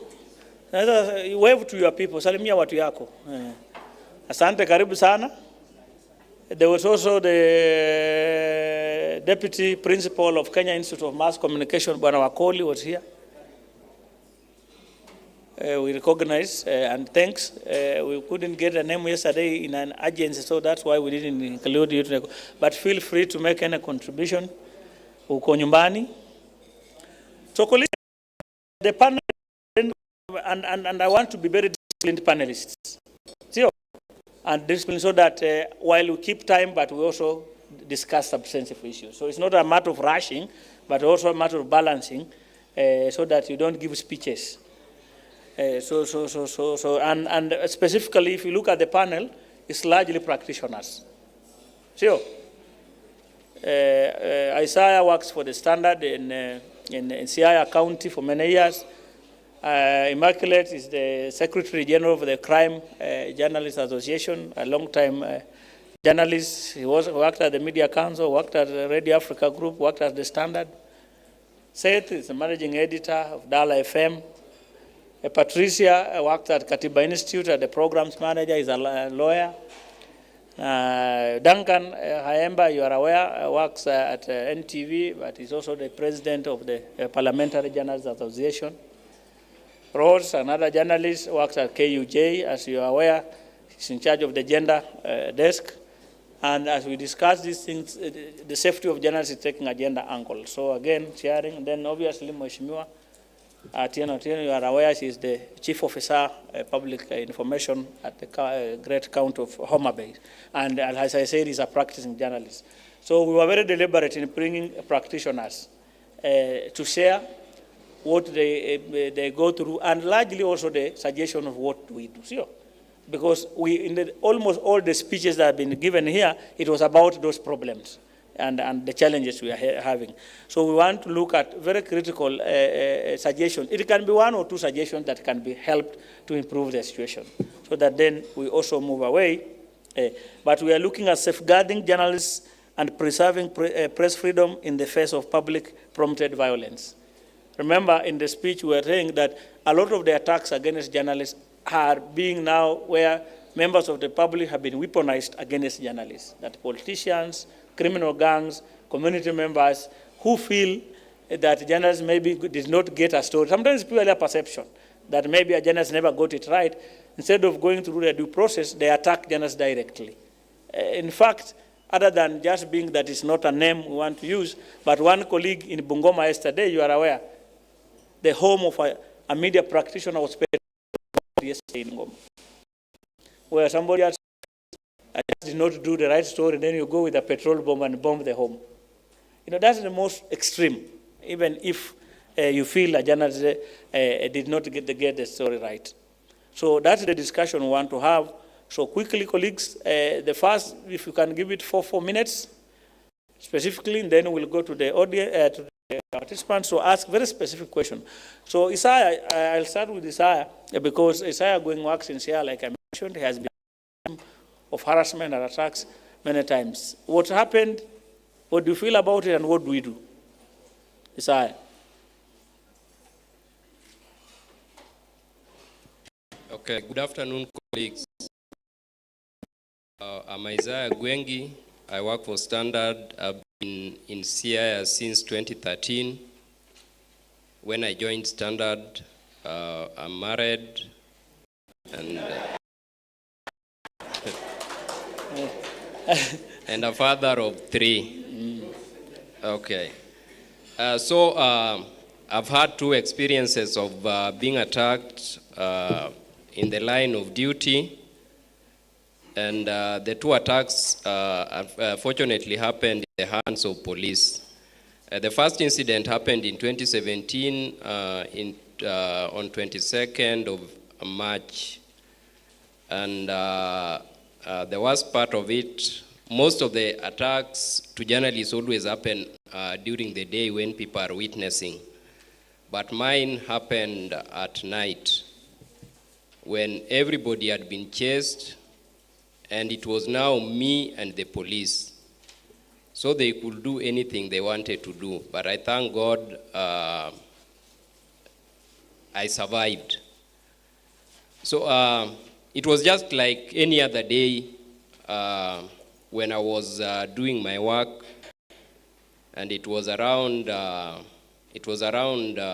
6 when I left Bondo, went back to Usenge because I operate from home in Usenge. So when I arrived in Usenge at around 6, I heard rumors that this unit, it was called Quick Response Team, QRT unit. So they had issued a warning that by 6, the town should be, no one should be seen in town. So when I arrived, I found people still operating in town. Then I was with a few friends. Then we had commotion. First, we ignored. Then the second one, we decided to go out and check what was happening. So when we got out, and I was on a call, then one of the officers approached me and told me to end that call. So I ended the call, put the phone in my pocket. Then the next thing I heard was a rungu on my back. So I asked him, "What are you doing?"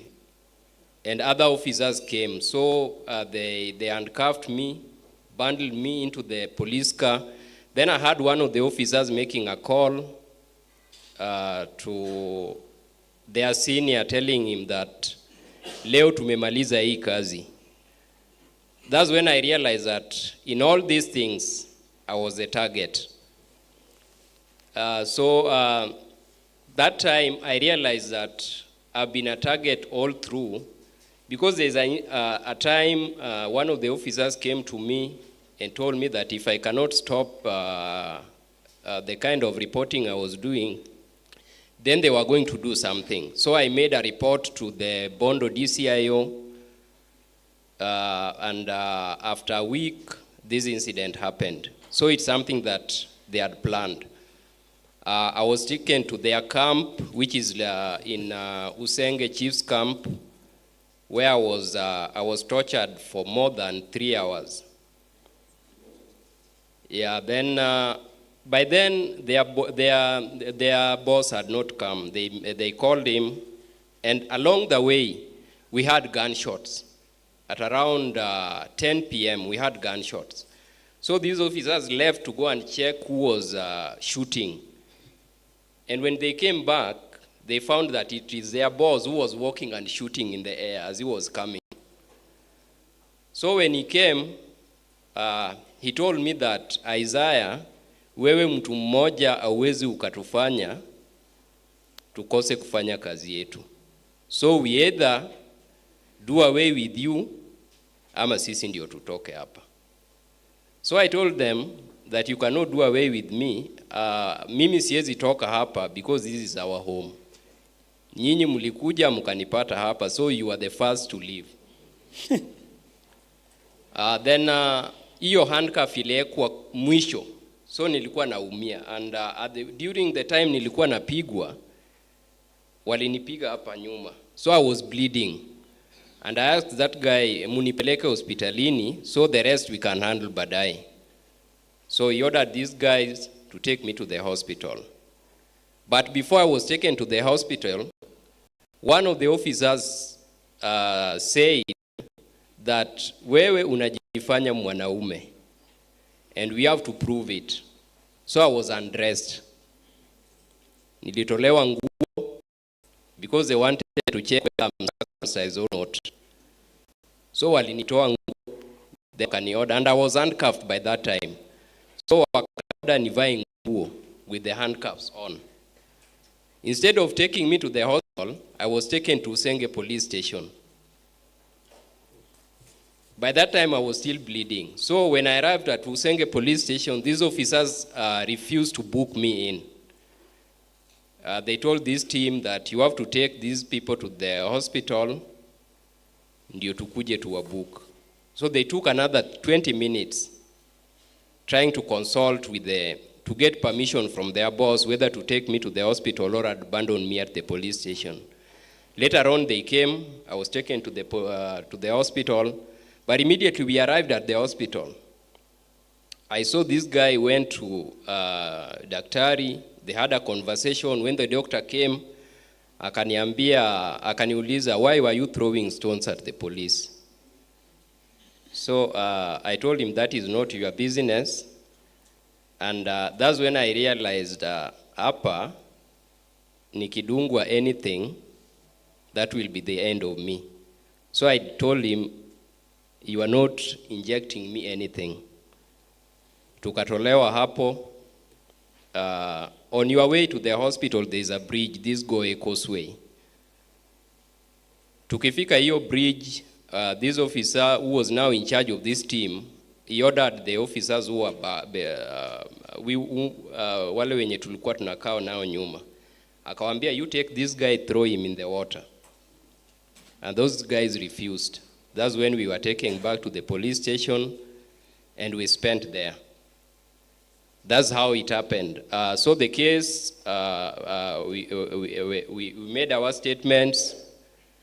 IPOA took the case, and it's unfortunate that more than 5 years after the incident happened, we were told, I think early this year, we were informed that the file had been concluded. The case had been concluded by the Office of the Director of Public Prosecution, and now the IPOA have the file. But we've not been able to see that file. Tunaambiwa tu there were 2 recommendations that we can have a dialogue with the officer if they can compensate us, or if that cannot happen, then they are going to be then they also lose their jobs. So we've not seen that file. On the other one, I think everybody saw it. Unfortunately, I was attacked by an OCS who is a former journalist. He's a former journalist. We talked with him, and he told me, I didn't know he was a former journalist. So in all this thing, I think where the problem is, it has taken me time to recover from this incident, because and this goes to the media owners. I went through a lot of trauma, and I didn't get enough counseling because that thing affected me. Nowadays, hata kitu ikianguka chini, even a spoon, then I get scared. And it also affected because my second one was around 2 years when this incident happened. And he's been hearing about these stories.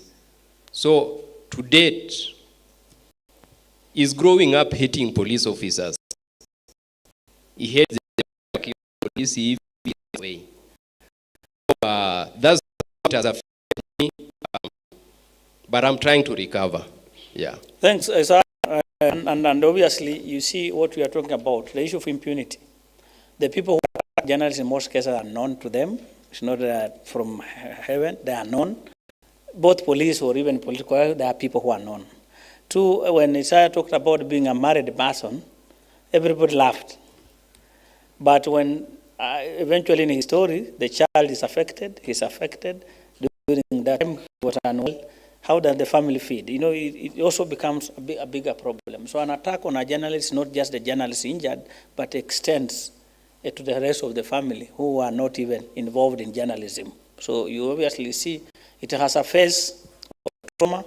And when we talk about mental illness and the rest, and you could see that Isaiah had all those aspects. So there's physical attack, there's people you know, familiar people, there's impunity 5 years down the lane, there's lack of access to information, that a case was done on you and you don't have even access to the file, you even don't know what happened. And the access to information, the criminal justice system is a big problem. That sometimes even basic things people lose to know. So it has every face of safety and impunity and the rest.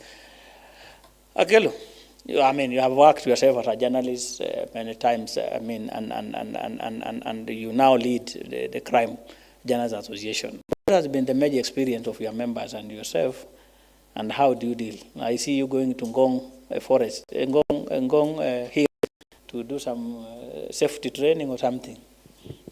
Thank you, Victor, for the opportunity. Good afternoon, members. Good afternoon.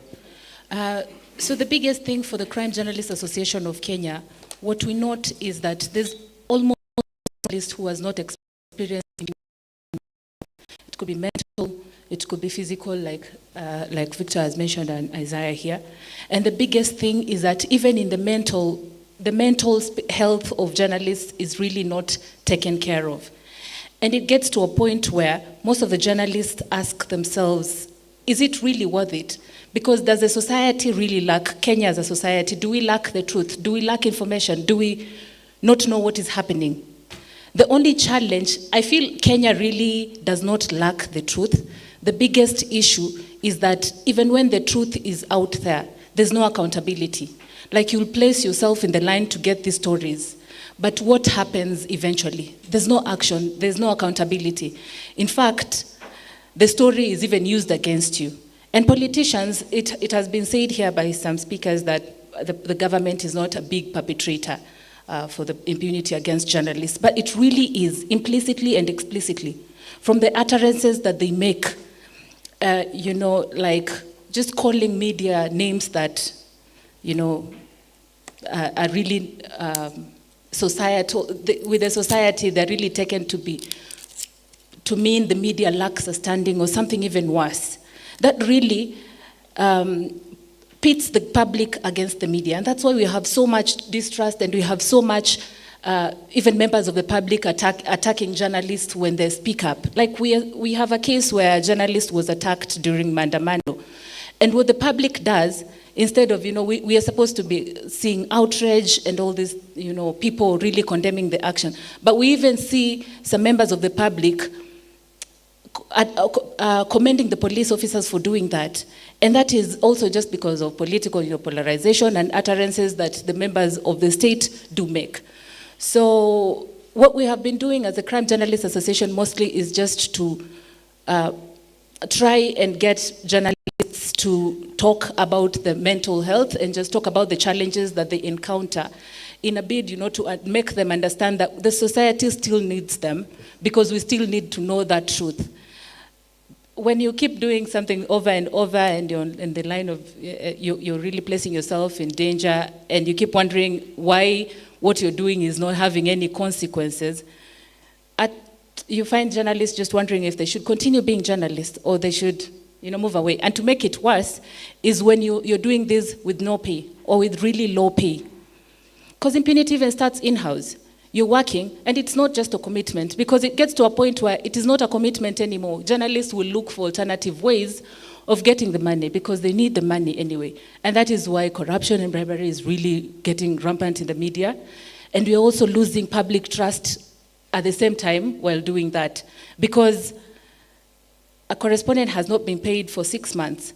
Surely my commitment and passion would really, how far can it get me? Just how far can it get me, So it is a collective responsibility, like it has been said here, and we hope that everybody thinks of a way that they can help improve. Thank you. Thanks, Immaculate. And obviously, the thing is, content is the king, but professionalism is the queen. Do you talk about professional content from people who are not paid? Is it possible? Does somebody go to do a story? And he remembers he hasn't paid rent for 2 months and 3 months, and there's a story here, and a cartel is putting money in their face. What do they do? So those are discussions that we must hold as we talk about the issue of minimum pay, for example, for journalists.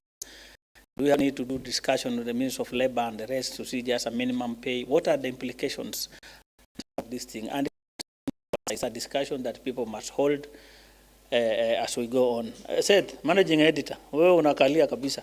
Nini naendelea? Waandishi wa habari wanagongwa, wanalimwa, mwalipi. Ni nini? Shida iko wapi? Thank you, Bire. I'll give an experience on different fronts. Yes, because short, you've also began from a unique front. Yes.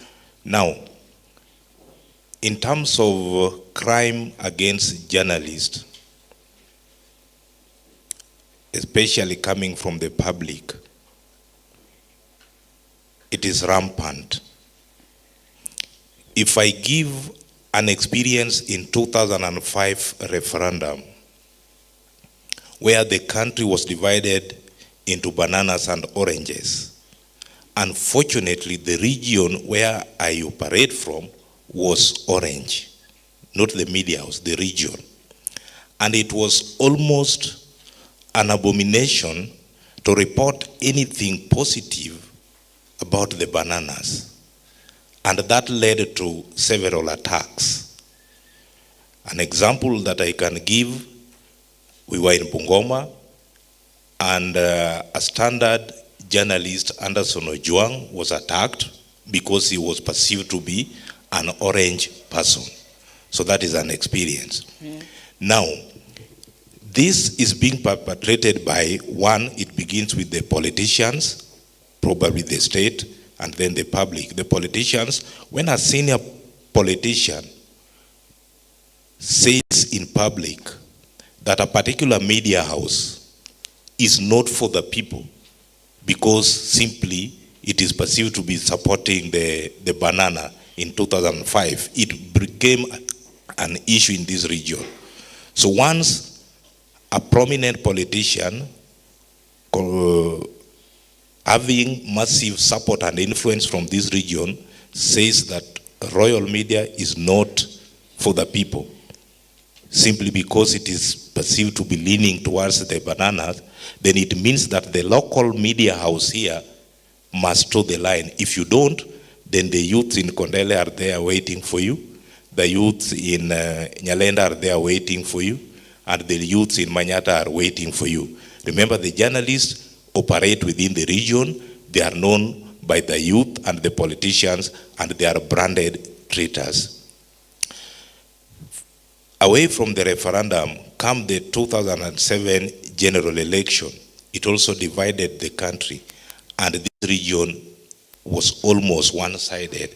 It simply meant that as a journalist, you cannot report or you cannot publish anything seen to be going against the political perception within the region. If you do so, then it is not the police, but it is the youth. And the youth in this region are very brutal. You cannot go past Kondele, you cannot go past Nyalenda, you cannot go past Manyata. And if it happens that they know you by face or in person, then the attack is prominent. I had a colleague journalist who was physically assaulted until he lost his teeth, simply because the content he gave was in favor of another political side. Now, when we talk of politicians, it is worse in the local domain because the politicians have got division up to the clan level, such that any politician coming from a particular clan is perceived to be the hero of that clan and should automatically win an election. And if any journalist gives a story or produces a story that is not in favor, professionally not in favor of that particular politician, then the journalist is automatically marked for punishment. And in that case, it may not be the police, but the local members of the public, in this case the youth, that support the so-said politician. Now, when it comes to state government, there are a number of legislations that have been put in place, but there is the legislation, that is the legislation that created an advertising agency within the ministry, and with all due respect. Now that agency controls advertisement expenditure on behalf of the government. And if a media house is perceived not to be in good books with the government, automatically the ratings will not favor certain media houses, and as a result, there will be no revenue to such a media house as usually. And once the revenue is not there, or the revenue process is frustrated, then the issue that she brought, not paid journalists, not paid correspondents, the issue that she pointed out, because at the end of the day, most media houses do not pay their journalists or employees using taxpayers' money, but it is business revenue. So if this revenue is frustrated at one level, then at the end of the day, the executive director said not paying a journalist is a crime against that journalist. So frustrating a media house's revenue stream is also a crime against that media house. That is if we talk of the state. Now, that being the case, if I come down to the local region, Bwana DCC, during COVID-19, there was a curfew shortly after the declaration of the virus. Now that curfew led to limitation of movement. By and large, media practitioners were classified as essential service providers. But the security agencies used that opportunity to extort the media. For you to access your home from work, either you pay directly, or there must be an informal arrangement with the media house for the security agencies to be given something, either on a weekly basis or on a daily basis. And this I'm talking from experience. That is what happened. So that, from my experience, is a crime against the journalist and by extension the media houses. So in a nutshell, the crime and the impunity comes from those diverse players, either from the state, which is the government, the politicians, and the public. Seth, away from that, how Yes. safe are your newsrooms? In one of the instances, we have a journalist was picked from a newsroom during a show. And he was injured. Mpaka sasa unajua alivunjwa mguu, sio? You are aware. A journalist was picked from. And how safe are your journalists, your rooms, your newsrooms? How safe are your journalists who work, for example, night shifts? How do they reach home? Well, from my experience, the night shifts are managed in the following categories. There are journalists who are given transport arrangement, so they don't go on their own. So after, let's say, midnight work, then you are taken home. If you have to open the station at 4, then you are picked from home. However, that does not guarantee maximum security, because even the person dropping you or picking you is neither safe nor better. Then there are certain media houses locally that have arranged for rest areas, such that if a journalist works late into the night, then the journalist is supposed to spend within the station. So that provision is there. Thank you. Patricia, sheria imeguzwa hapo kidogo kwa kitambo kwamba baadhi ya matatizo ambayo tuko nayo ni mambo ya sheria. Tuko na the 3 articles that are mentioned everywhere, 33, 34, and 35. I mean, it's a song. Katiba Institute and the legal work you have been involved in. I remember the motion was declared unconstitutional, but it has never been removed from our statute books. We still have laws like the Books and Newspaper Act.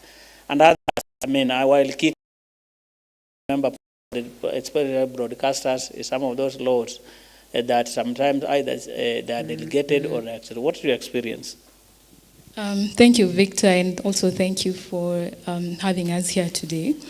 Let me start by even saying that as I respond, it stems from our mandate to promote the Constitution and its implementation.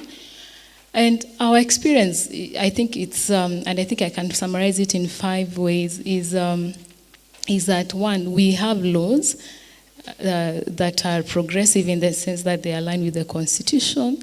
We also have laws that are not in alignment with the Constitution.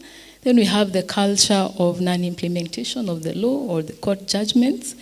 And then we also have the capacity gaps. People or agencies, public institutions, really how to balance obligations and rights, and therefore using the laws to undermine human rights, and as we speak today about the rights of journalists. And then maybe I could touch a bit on the laws, and this is from our experience.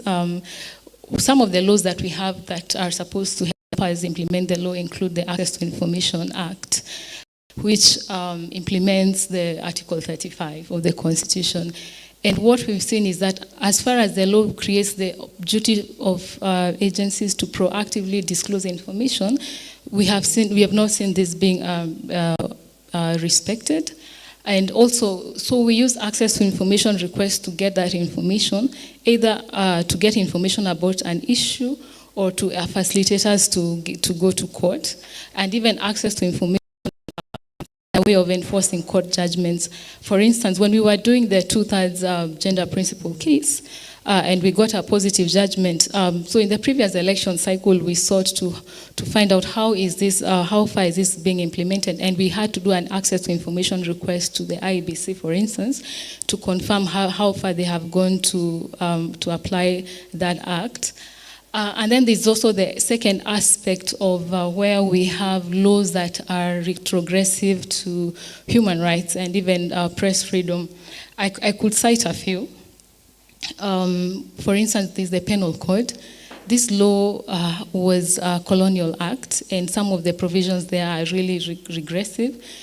Some amendments have also been effected along the way. Some of them include subversive actions. And then when you look at what is the meaning of subversion under the act, it's very broad. Even publishing certain information is a problem. We also have provisions on unlawful riots and some of the unlawful boycotts And when you look at what it gives us, some of the examples, it's a long list of examples that include boycotts. And yet, from a rights perspective, citizens have a right to resist because of violations. That provision now goes ahead to prescribe what you cannot do. For instance, if we say we are boycotting a certain product, how about if it's a product that does not promote rights? Citizens should really have a right to boycott that product. Then we have a number of other security laws, such as the Prevention of Terrorism Act, the National Police Service Act, and then Preservation of Public Order, and then the laws on to target terrorism, and even the Kenya Defence Forces and other security laws. I could cite one of them. For instance, under the KDF, the Terrorism Act, we have provisions that talk about classification of certain information. The NPS Act has the power to give the police to someone, maybe a journalist or any other person, to provide information. So what happens to, for instance, sources of journalists and their duty to protect their sources, and then you're compelled by the law to violate that source of information without even guarantee for the protection of the source of information. Such old acts like what in the books and newspaper act, this law even has terms in it. It even has terms like the colony within the law, and this is 2023. It provides offenses and even punitive measures. For instance, for you to establish a newspaper, you must provide a bond of 1 million shillings with sureties, and then it requires consent for the registrar, provisions of you supply a copy of books to the registrar and the National Library. And when these conditions are not met, there is a punitive provision, and that means, what if I want to curtail your freedom? I'll find a violation very easily within such provisions. And then there are many others, and there's one, the Computer Misuse and Cybercrimes Act. Previously, the criminal defamation was declared unconstitutional by courts. And that was a provision used in the penal code. And then this act, the Cybercrimes Act, introduced it, I would say, through the back door by providing exemptions to the rights of expression and publications that really, again, introduces publishing information, what they call false information. And this includes exceptions that are beyond what the Constitution provides, such as hate speech and all, and introduced a further element about information that damages the reputation of a person, essentially, and that provision attracts a criminal offense. And what it does is that it then creates another barrier, and also it really subverts what the court said about criminal defamation. And the reason why the courts do this by decriminalizing defamation is because the Constitution presupposes our duty to promote a right. And therefore, if you're promoting a right and there's been a violation, then the duty is to use the less restrictive means. There are other less restrictive means besides criminal penalties, such as imprisonment. And then we still have the use of common law aspects and also the law on defamation. This law gives huge discretion to courts, for instance, whenever a defamation libel is proved. For instance, I think if, let's say, the act complaint of is that is concerning a death, an offense that attracts a death penalty, I think there's a penalty of up to even 1 million shillings. So what essentially this does, it creates a self-censorship. Media will be afraid to report, again, to avoid this risk of criminal punishment. And then we also have aspects of other acts and statutes that are not necessarily directly to media, but acts such as the Public Order Act, where you cannot even assemble without the police interfering. This, again, affects journalists during the reporting. Or also it creates duty to require sort of some license, which is not what the law requires. Again, this also, if it bars our freedom of expression, it also bars our ability to also report and even to assemble lawfully.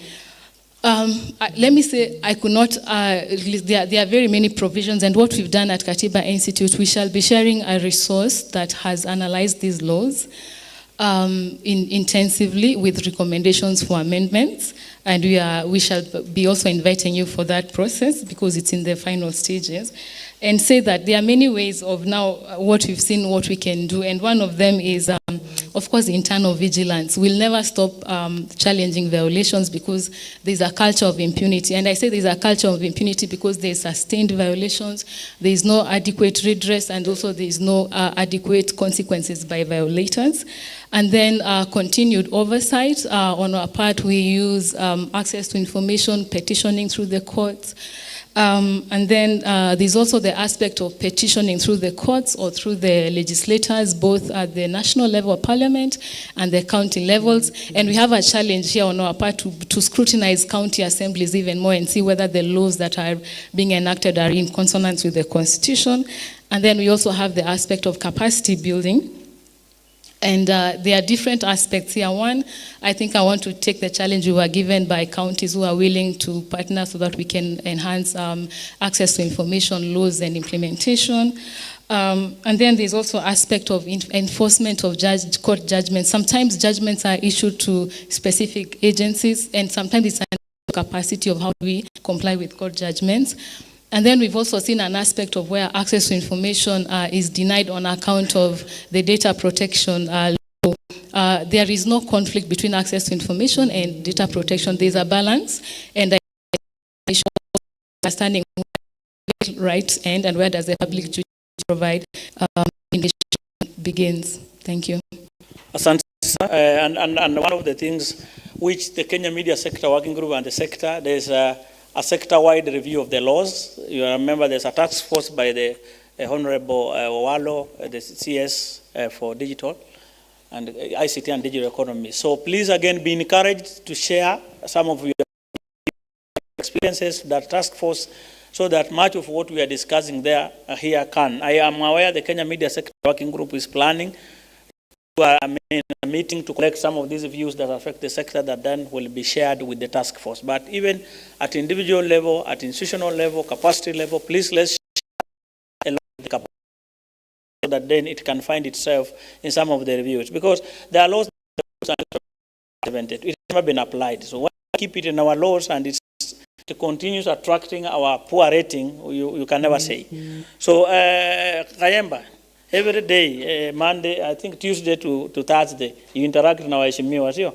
Wewe uko bunge, uko hapo, wewe ni chairman of parliamentary journalists. Ni nini mbona sheria zinafanywa in constitutional sections of the Computer and Cybercrime Act, section of the Media Council Act, have been declared unconstitutional by the court. Why can't we use you? Because you meet wabunges every day. What has been the challenge? Thank you. First of all, I must send shivers down my spine. For a moment, I had to reach my gadget at least to try and, I think, contain myself, because I think it was important that Isaiah was on this panel and he has shared his experience, because Article 28 of the Constitution is very explicit. Human dignity. There is a reason why even the dead in the cold rooms, be it in the grave, they have dignity. Now, to subject a human being, not even a journalist, a Kenyan, to that level, I think he was stripped of his dignity. And I think on such day that we are marking impunity for crimes against journalists, I think I'm not saying that we need to have a Ciala declaration, but I think we need to do something. I think not for all of us, but at least if it's for Isaiah, justice for Isaiah, if it is going to at least to us that aspect of how they stripped him of his dignity. And I think I'm lucky that in 2017, what saved me when they came for me, it's because I was live. And for those who know my boss, Joe Ageo is Joe Ageo. He's not a person who will just take threats and calls left, right, and center. So his decision, because he was called by powers that be, that why is it that it's only KTN News that is live and when everybody has been directed not to go live. But I think his decision wisdom to have us remain on air is what saved me. Because when the military came for me, which I was arrested by the military, and my Mwalimu has said, the company had the 2 required documentation, certificate of importation and the license, which clearly states that you'll have to indicate where you're importing this and that. What was my connection? I was an employee of Standard Media Group, which said it procured those ones those safety equipment that its journalists will use in 2 areas, in a war and where there's conflict. There was a conflict that was going on. So in the morning when we went on the ground, we had to carry, and then the chief security officer, Sam Koski, had to come in and we had to sign the serial number and everything, because we were 2 of us. I think Brian Obuya went another direction. Then I was sent to the hotbed of Maandamano, Kibra. So we had the documentation. The linkage with us having the helmet and the bulletproof was our accreditation and our job IDs, because the company had said it's procuring that its reporters will use. So when they came, they scrutinized, they tried a way of getting me, but I could hear them when they were receiving calls. The regular police couldn't come for us because they're also monitoring. And you know, we are Kenyans, so when such things are happening, everybody's following where action is. So there's no way they would have come for me while I was live. I think I would have ended up in Isaiah's shoes, although mine was in the morning. So being live saved us, because all the way from Kibra, those of us who were watching, we remained, because the camera person, Painkiller David Oti, did not switch off his gadget. So they came, handed us over to the OCPD Kilimani, then Modhe. Then we were pushed into his vehicle. We went to Kilimani. Then he was being told, have you arrested them? He says, yes, I have them with me. Then they kept on reminding him that they are still live. So because our live was still on, and the anchor in studio kept on commentating, I think the panelists were in. When we reached the OCPD's office where we sat, we could see in studio where our camera was placed, at least there was a TV screen behind the OCPD Kilimani. So he's confirming that I have them with me in the office, and he's being told, those guys are alive. That is when now OT decided to switch off the camera. That is the point that we went off. And then at that particular time, NASA was mad, because you remember what Chebukati did after the party had been scuttled. The red carpet had been rolled up at Bomas. And then he decided 9 p.m., I think, went to KICC and announced. So it was at night. So in the morning, everybody wanted to know what is happening. So the NASA brigade, I think they were already arming themselves. They were saying they are coming where we were. Colleagues came to Kilimani. To cut the long story short, that is how I survived. And I was saying that to say maybe being on live throughout what saved me. But Paul and Isaiah.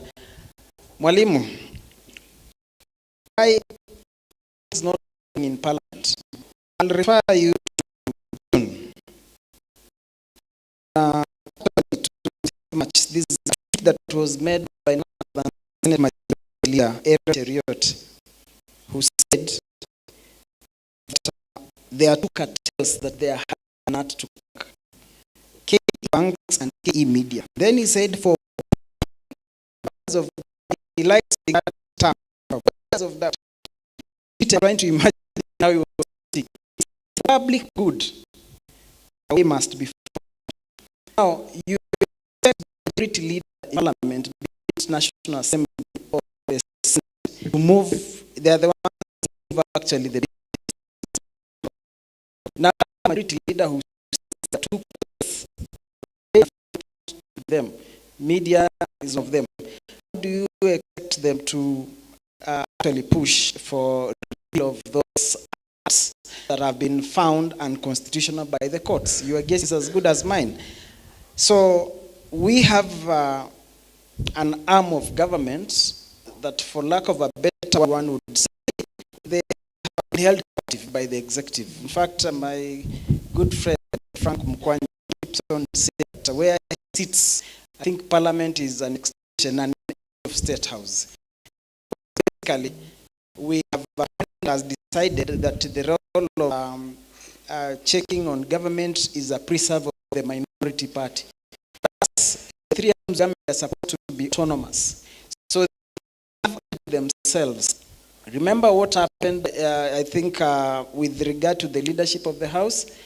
The registrar of political parties in that day, they speak on which part of the House has the majority. What ruling came about, I already decided to go Article 36, freedom of association. They did this and that and uprooted members. What Junet, they were uprooting members of the House and assigning them to make the government side has the majority. Now that government side has decided theirs is to look the other way around. It is the minority side that has been, the numbers have been dwarfed. So there is nothing much they can do because they have the numbers on the other side. Look at the chaos within Azimio.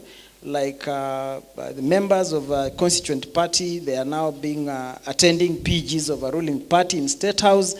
Coups are being orchestrated, and then people want to stick to leadership in the minority side when they've clearly indicated they are doing this. Now, that kind of parliament, it's the last resort you will think that you will expect them to even think of the media when the leadership from the executive is very open. Look at the tweets made by a sitting CS, and he decides to call to actually give freedom hero. He decides to give his street another bad name. Says journalists work at Nation Media Group, a name that I will not even mention. Then a few days later, none other than the president comes out and says he has freedom to express, which integrity is very clear on what will be done. And we also have the same saying that he's threatening, he's stifling, his action is taken against the individual advertisers of Nation Media because bold. So in terms of having people who can protect the media, looking at Parliament, I think we think is because we clearly be on so not much from Parliament. Thanks, Duncan. Obviously, giving a face to some of the things. Maybe we'll use the court's Katiba Institute because Parliament would seem not a place to try. Sure. Don't try this at home. So, but clearly you can see the level of impunity from legislators, security, community, politicians. Sure. And we quickly now go to Rose. Rose, we are also seeing a gender aspect in terms of safety and security. And I remember in one of the books we are developing on safety and protection of journalists, we have even actually added a chapter on safety for gender. What is it that you want to share that would help in the discussion? Thank you very much, Victor, for this opportunity. Can you hear me? Yes, I am to the own problem with the sauti, but naambiwa imerekebishwa, kwa hivyo wako hapa wanasikia. Njaa tu kidogo lakini wanasikia. Na pia kuna I-Day, those of you who are tweeting, tafadhali. Tweet tafadhali. Jerry ameniambia iko hashtag I-Day. Ni I-Day KE 2023 sio? Ndana waandishi tweet kwa nini? Lakini mkiwa makini mna over tweet. Rose tafadhali shika microphone songesha na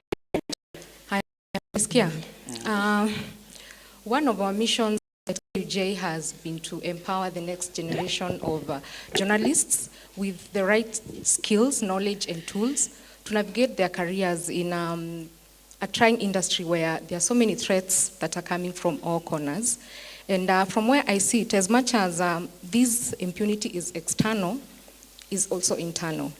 This year we have been very intentional on reaching out to women journalists and the young ones who are coming from college to join the industry. And some of the stories they share are so disheartening. And one of the key things that has always stood out is that we know what is happening in our media houses, but nothing much has been done or there has not been, we have not seen intentions from media owners or even our bosses in our newsrooms to act on some issues like sexual harassment. This is one of the things that has come up in many meetings we have held this year with over 100 women journalists.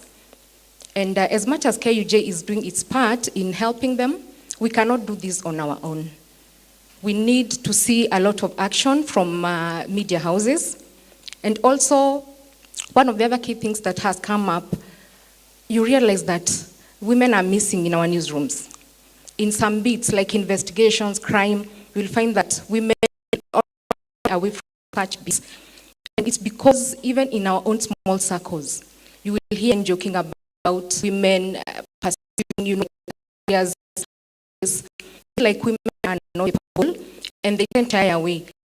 You see that someone went to college to study, and their dream was to become an investigator writer or reporter. But when they get the opportunity and they get to these newsrooms, the people in their circles discourage them because they feel like they are not capable.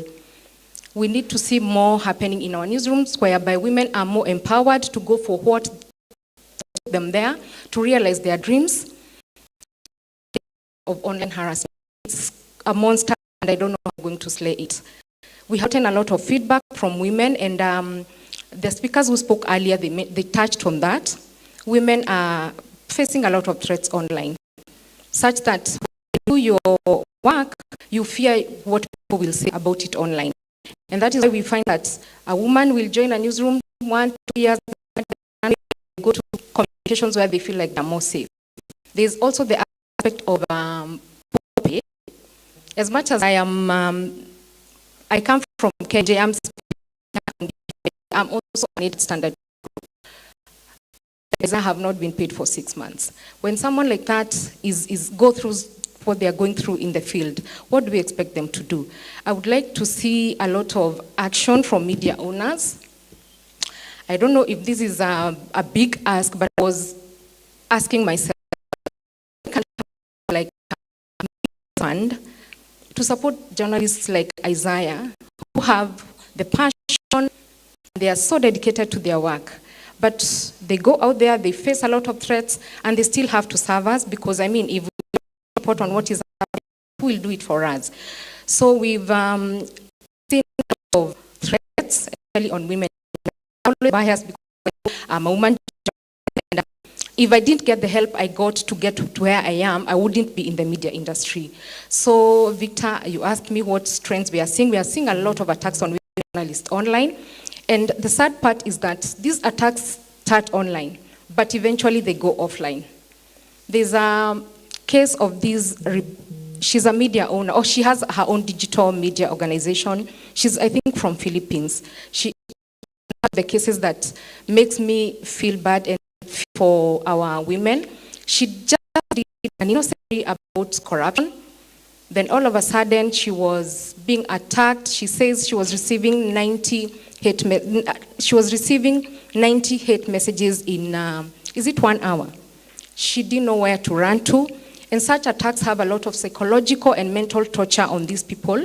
We have a lot of cases whereby women journalists need counseling because they don't that you're facing it alone. You don't know where to run.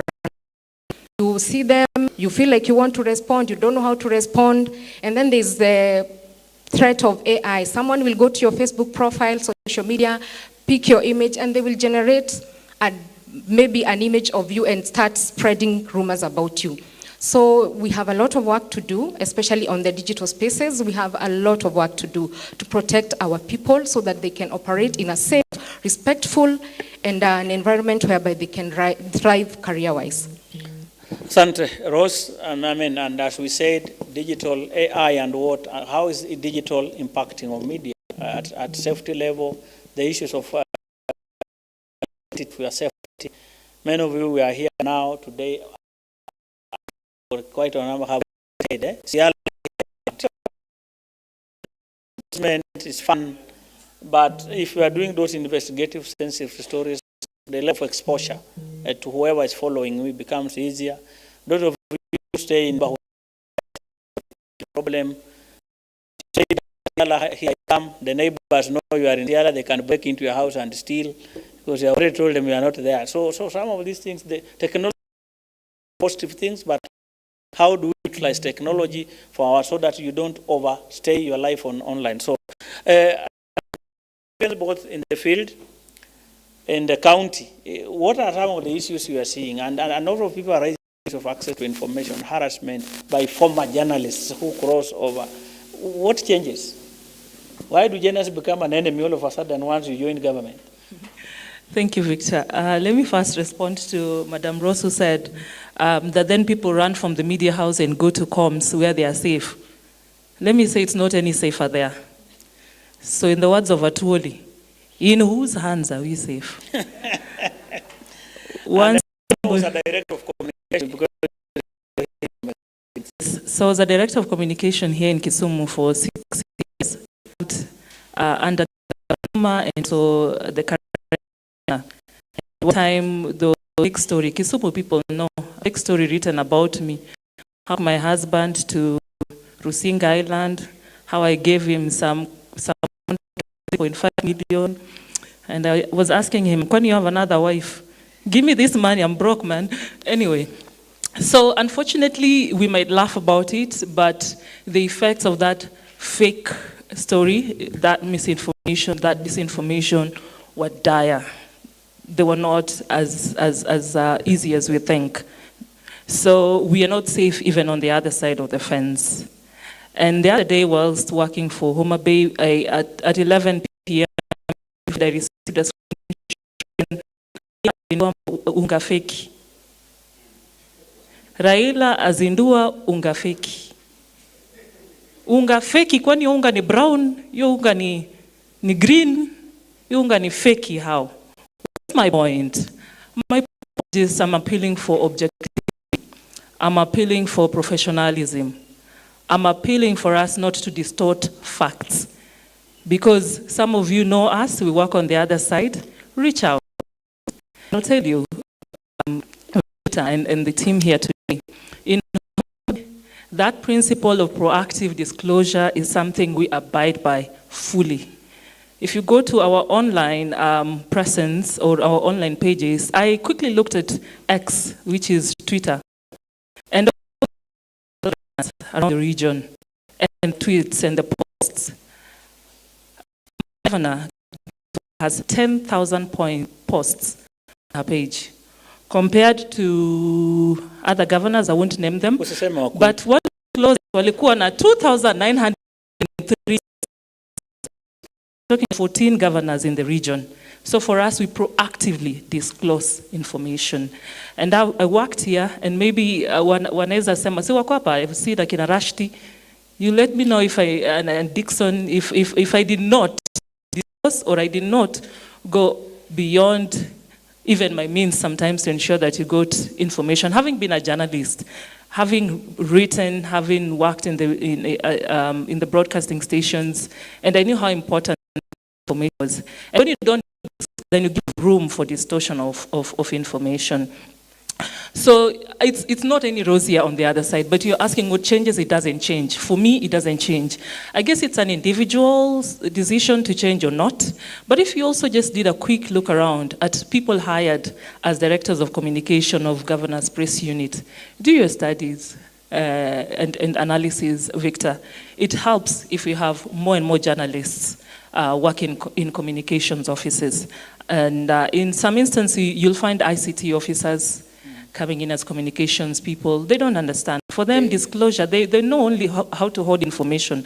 They fear journalists. They know you'll hurt us. Wewe never give you information because they've not been on the other side and they're not exposed to this other side and way of doing things. So that, for me, in Homa Bay, is really open to blow her trumpet, but there are journalists who reach out to her directly and she responds to their queries.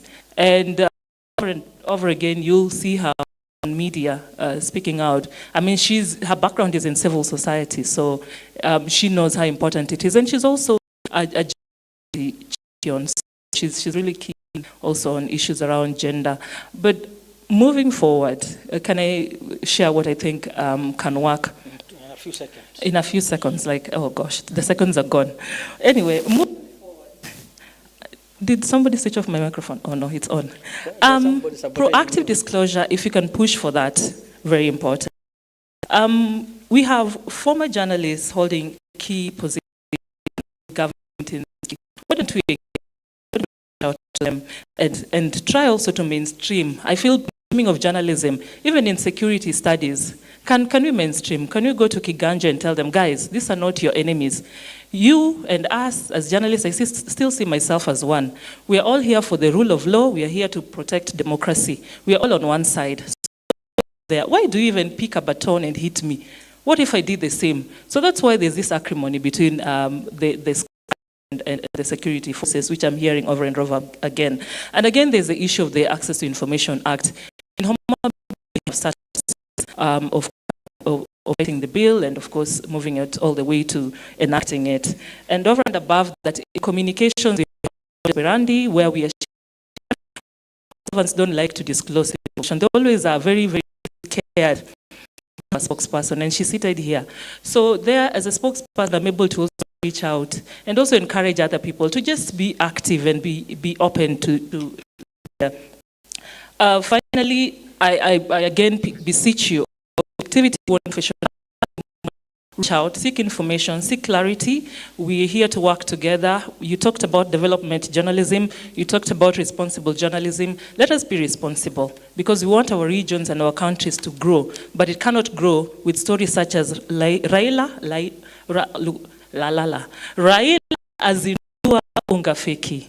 So if you reach out, we'll give you better details, and you'll not have sensationalized headlines such as those. Asante sana na bwana deputy principal wafundisha sio for selfish reasons, very selfish. I want to thank and clap for the parents. And because I have been standing here for 1.5 hours, I'm very tired. So I'll ask the panelists to move back and we call in the next panel. Then we will do a plenary once. So asanteni sana. So the next panelists come on board. Bwana Leo, karibu sana.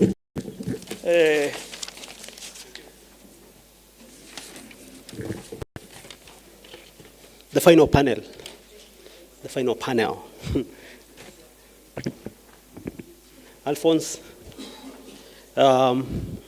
Jerry Ngugi, Kenfrey Kiberenge. I don't know what that is.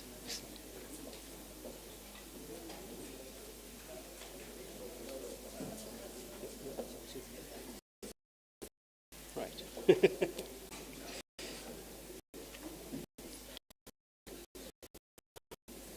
You. Julia, it's you.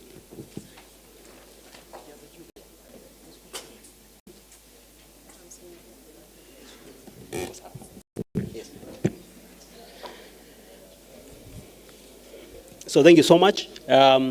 Should we clap for them as they sit? I'm just trying to make sure that everybody's attentive. It should be done in 1 hour. So the game are that you don't take 2 minutes. You'll just have 1 or 2, 3 questions from me. Sometimes no question, but I'd also expect you to speak. No yes or no answers. Yeah, and let's not belabor. The idea is let's not belabor because your audience is also knowledgeable. They are researchers and all that. We have people who are in media, in newsrooms, and we have fact checker, and we have civil society represented by Kevin Mabonga. So you will introduce yourself as you speak. I will not because of time. So I think I'll go direct to Shiundo, Alphonse Shiundo, who is the editor, Africa Check. And is also a researcher. And I'm asking because we are talking about disinformation, and we say this can gravitate towards hate speech since it's information, false information, deliberately shared.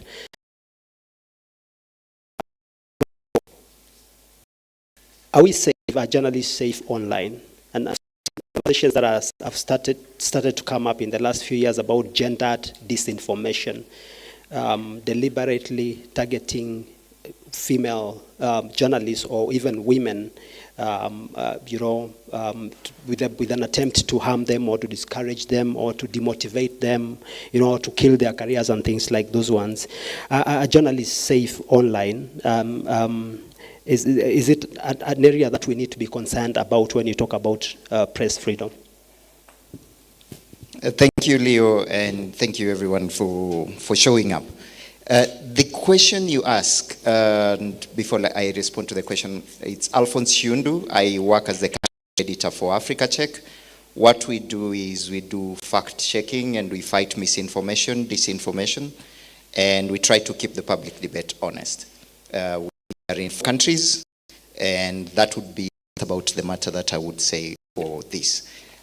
What I want to point out and mark the International Day against journalists.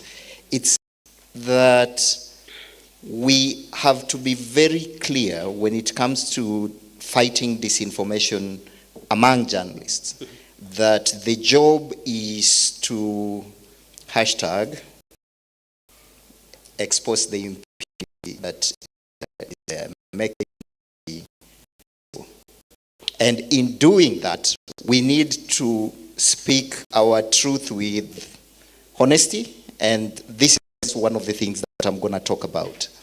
When it comes to politicians, and politicians are attacking journalists, you've heard what they say against journalists, but you find, and we are in all those WhatsApp groups as colleagues, you find a politician saying A, journalists side with that politician, and it becomes useless. You're not thinking about what it does to you and to your profession. So that is one of the things that we deal with internally. The impunity of politicians speaking, promising heaven, when we can see something as we. Why don't we, when somebody is growing, it's going to be good, at what point should you intervene and speak the truth to power? Because that is something that we all, ama kuna mtu hapa anunui mafuta, ama anunui vitunguu, zimepanda bei. There are people, all of you are doing these things. You go to the market, you live in this society, but when these things are presented, when you read the newspapers or you watch TV bulletins, you wonder why numbers do not react. Those numbers are available to everyone with the internet. And so that's we need to do. And, the thing is, we live in a gray world where two things can be true at the same time, but if you apply context to it, you end up with only one factual thing. So our job is, in this age of disinformation, is bring the context to what we speak. It would be wrong for me, including without speaking about the elephant in the room. And the elephant in the room is information. Now, in impunity, and I was really happy when I think Patricia who brought, when you talk about impunity, we should be thinking about sustained violations, inadequate redress, and consequences for these people. The example that I think Rose, who gave that example, where a journalist is not, and we discuss that groups on Facebook, is another story. When you look at your financials, the financial reports of your media house, the two in the stock market, there are details there that if the things that are being reported in those financials, if those things were, say, in KPLC or in any other public parastatals, you guys would splash that as a big scandal. And yet, in your own media houses, it is not. We are about factual information. If it is true, we need to have the there, and we can see they are in black and white. Let us not process information critical the way we room. And back to the aspect of disinformation in journalism. There is a trend, and it is happening. When I talk to fellow comes stories as gossip, and this risk can actually be, and the challenge, and I've given challenge to a lot of editors. Some of them, I tell them, 1 week, splash the facts with courage and see where it takes the country. When they do that, all of a sudden, every being against us. And then they do a very fantastic job from the reading the kind of that are written, the way they are written or presented with courage, the videos from the, and you can see the courage, you can see people who have passion to keep the public debate honest. But the challenge is these things, some of them, there's no follow-up, there is no sustainability to it, but we just need try and do right, honest stories with courage, the facts out there for 1 week. Now to conclude, let me just talk about why facts matter. The control of budgets. She comes out and says her budget was inflated 3 times. Now, budget documents are public documents. That is a story we could have told just by looking at the budget documents. But we did not check it. And this is the Media Council and the here who do the capacity building. Financial reporting, everybody is running towards misinformation, disinformation, climate change. What's the other thing we are doing training on? All the things that are fads. The basic thing about interpreting data, about looking at data, interpreting all these financial documents, that is where the stories, the big stories are. We can tell the story about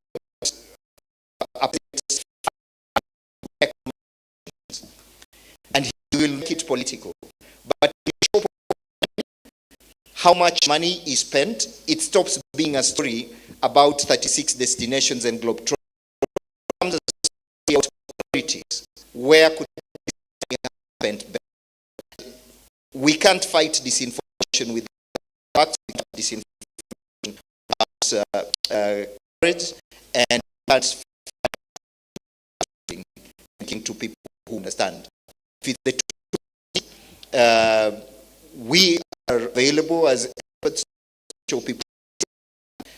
There are other people who are much more familiar with some of the, and there is a willingness, and here I can say I speak to a lot of people, for a lot of people in the room, there's a willingness to get this information.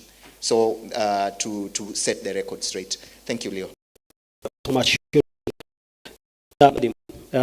They are talking about double standards because we are not just talking about disinformation towards, we are also talking about journalists also not doing their work properly. But I think there's the issue of capacity that's come out in your last statement, and I want to bring in Julia here on the digital content creators and their role and responsibility, and whether they are the requisite skills. Even journalists, do journalists have the requisite skills to be the ultimate fact checkers?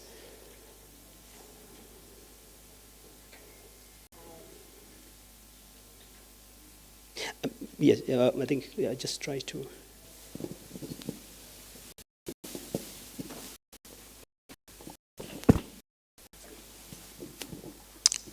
Good afternoon. It's afternoon, right? You can start by introducing yourself and then... Okay. Sorry, just repeat the question once more. It's basically it's a skills question, whether the digital content creators are ready. Let's look at it from the TUCO media perspective.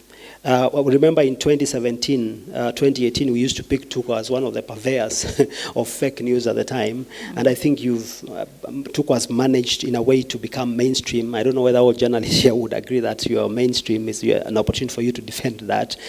And the question is, did you have to train journalists? What is your experience working with people who are not really trained journalists, but they are able to churn out content for you?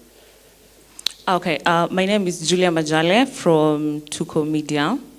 When it comes to digital journalists, maybe I'll just speak about the journey of TUCO, just as you've said. I think TUCO Media has gone through a specific journey. It's sort of a metamorphosis. And I'll take you back to, for those of you who studied science in your primary school, you remember the metamorphosis process, lava, pupa. So it's gone through those particular stages. And I wouldn't want to say specifically mainstream. I wouldn't know what exactly you mean by mainstream. But I think TUCO as a media house is just a media house like any other media house. It's only that we digital, and how we communicate, the way we package our news is maybe slightly different from what the traditional media houses actually do. So when I come back to your specific question and working with like fact checkers, TUCO specifically has worked with fact checkers, and we've had a few, we've had like meetings with Alphonse and Pesachek, who have come to our newsroom specifically to train our journalists on fact checking, how to get your facts right, how to verify information. As much as we are busy, we want to send out news quick and fast in the digital way, how to get your facts right, but also in a faster way before processing this information to the audiences. So yes, we do have, we've had such where our journalists have been trained. We've had sessions, especially on data journalism and fact checking in our media house. Yeah, just a follow-up question. You published an article recently in the Media Observer, and you seem to be alluding that there is a gap in terms of training and the industry.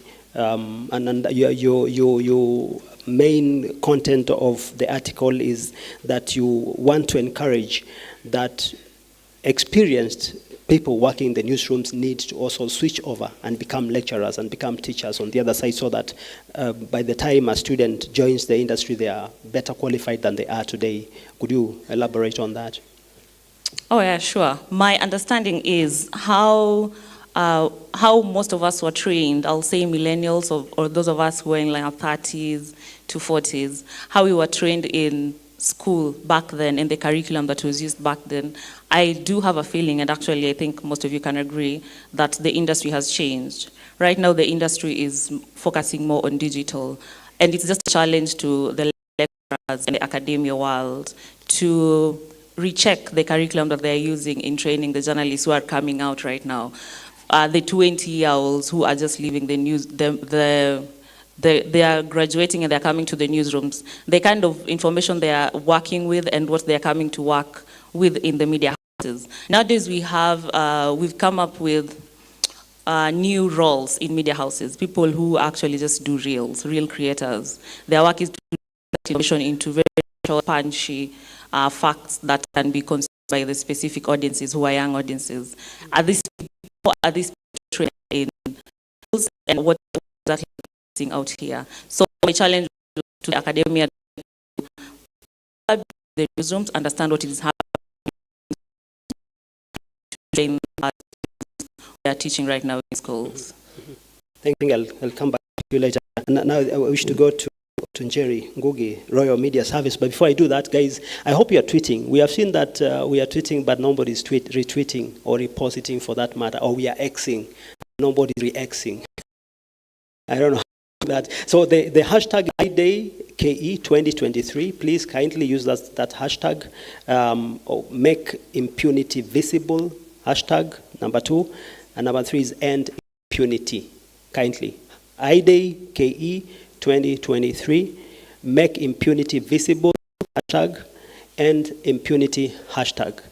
Thank you. So, Jerry, when we monitor a lot, we monitor media a lot. We do a lot of content analysis at the Media Council of Kenya, and we started way back in 2017, 2018, and deep analysis. Not that Media Council has not been doing that before.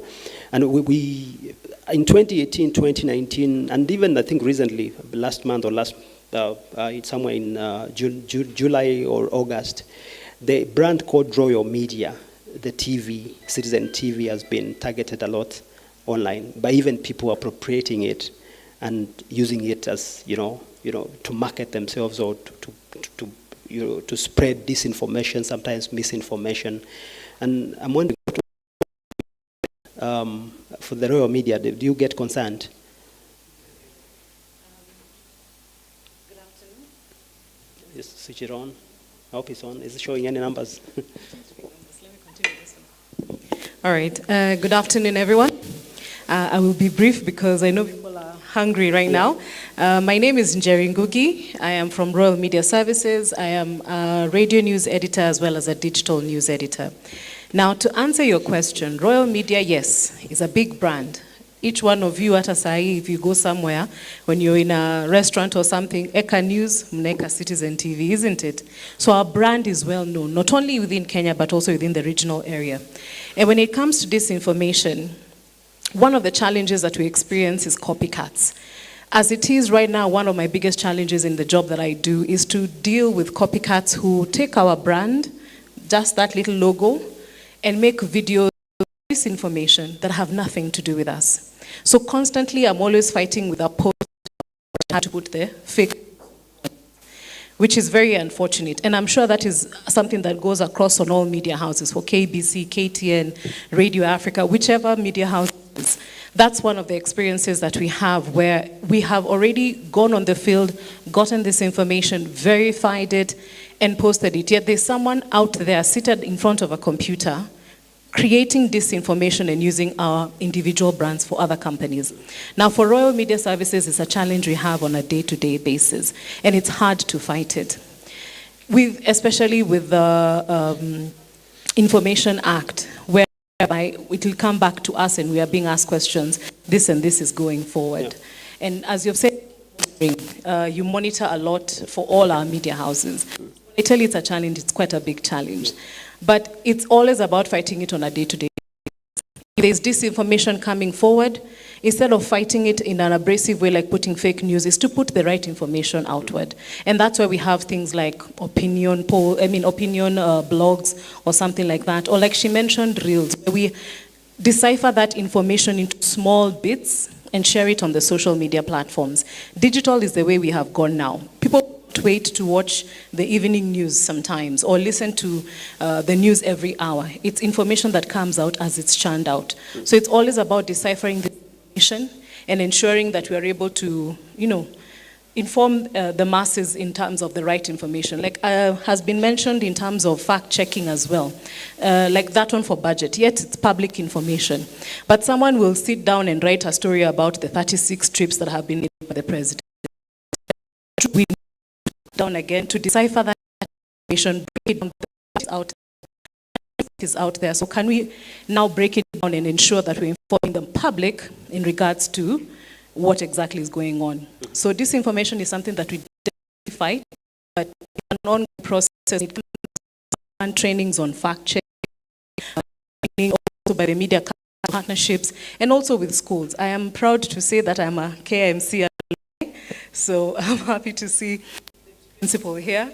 So again, back to training our journalists from a very young age. Like she mentioned, like my colleague Julia has just mentioned, we're now dealing with Gen X. Is it Gen X or Gen Z actually? Gen Z. We have moved past the millennials.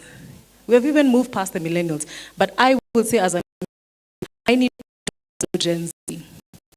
That is why over and above like Royal Media having TV, radio, we are now into digital media. It would therefore give this information in clear ways that they too will understand, not only the generation that has been there for a long time, but also this new generation that's coming in, ensuring that the information they get, even if it's in small bits, like the reels just mentioned, 30-second information. So those are one of the... Yeah, it will come to you at NMG as well. Rooms now have dedicated social media monitoring teams. Sources, witnesses, content.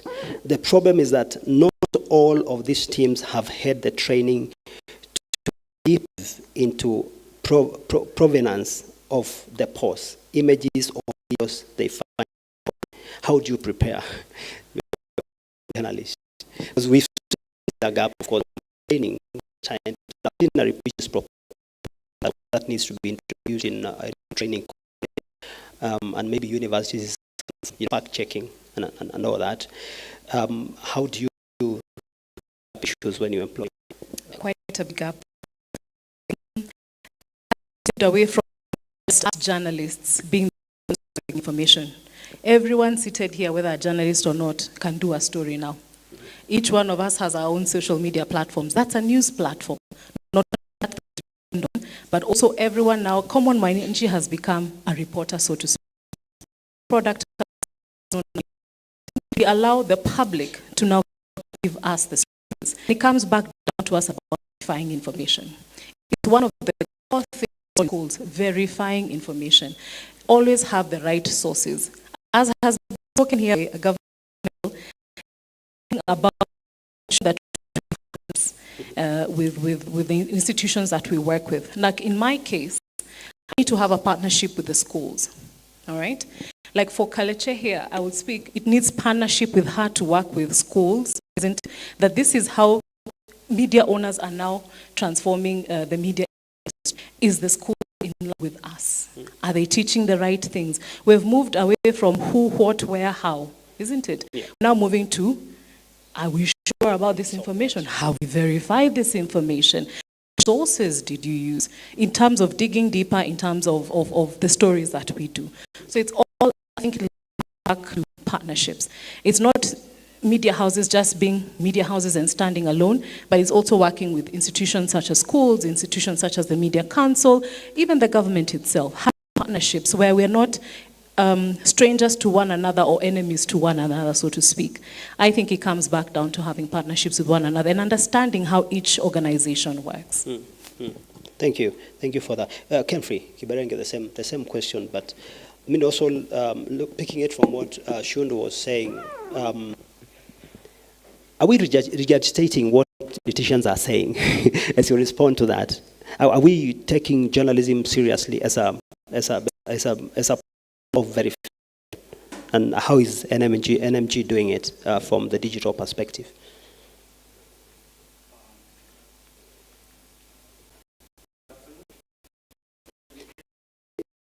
No, I think our technicians need to look at your mics. Yeah, they are colorful, but they are, you know, they are not functioning as we want them to function.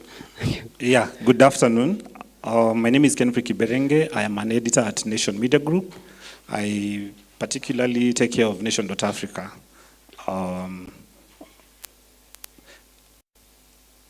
I would say that it's a big challenge from where I sit. I've been at Nation Media Group for the last 10 years, and I have seen so many of my colleagues exit the newsroom, including Alphonse. Shundo. Yeah, he would be, can you imagine if he was still in the newsroom as the, research editor or something like that, offering those fact-checking skills. Someone else can. So the question of media houses,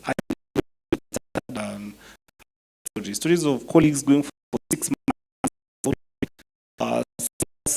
By date 15, you're so broke you can't even function. Can you imagine somebody who's been broke for 6 months? Put yourself in their shoes. So the question of resources is a problem. And then to this is the result. The net effect is what we call juniorization of the newsroom. So these majority of the reporters in the newsrooms is young journalists.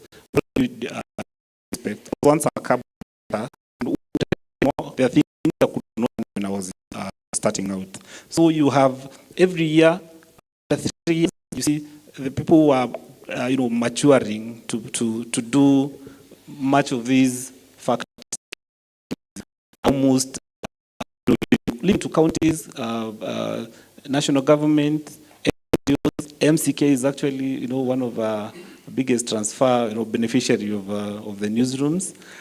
So what we are left with is a gap of senior management. Editors have been in the newsroom almost retiring, and the next you have very young journalists. Today, at Nation Media Group, I am considered a legend. One of the veteran editor. I've been in journalism for, I think, collectively under 15 years. Yeah, and this leading of good journalists to the the other side of the spectrum. So I try to. I'm not making excuses for regurgitating politicians' posts, but the bigger media houses will tend to do that, but also hitting them. We know what is happening even to some of the listed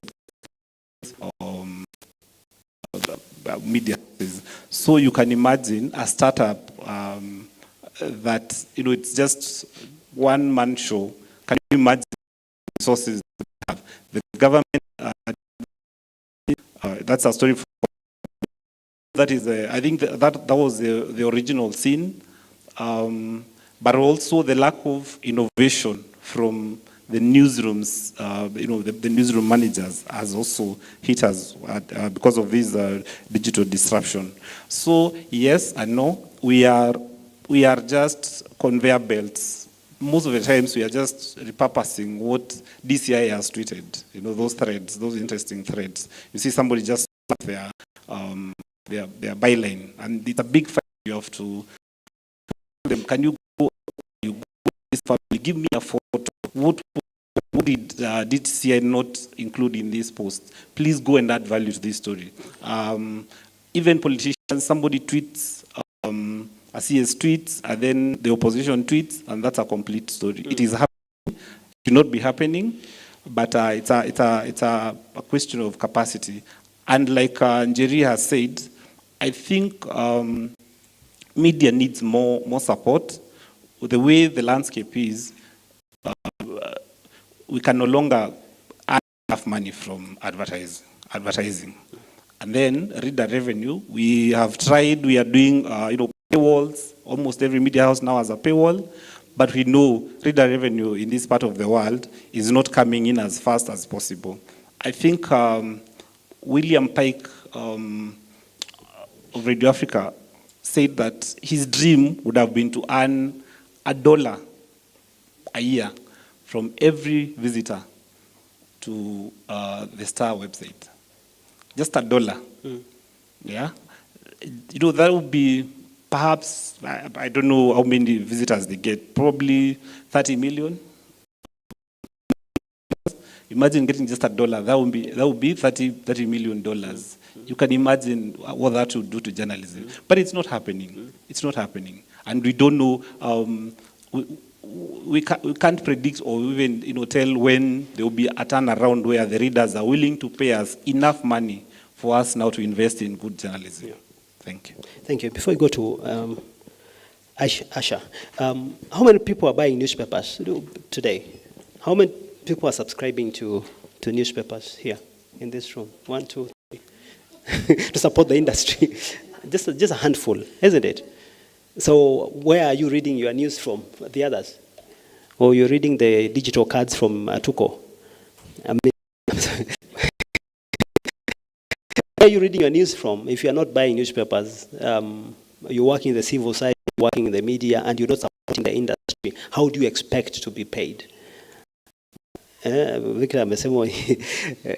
Anyway, let me get into that. But Asha, Hamisi, is just another quote here is, many newsrooms do not check reporting by other journalists or outlets in the same rigor.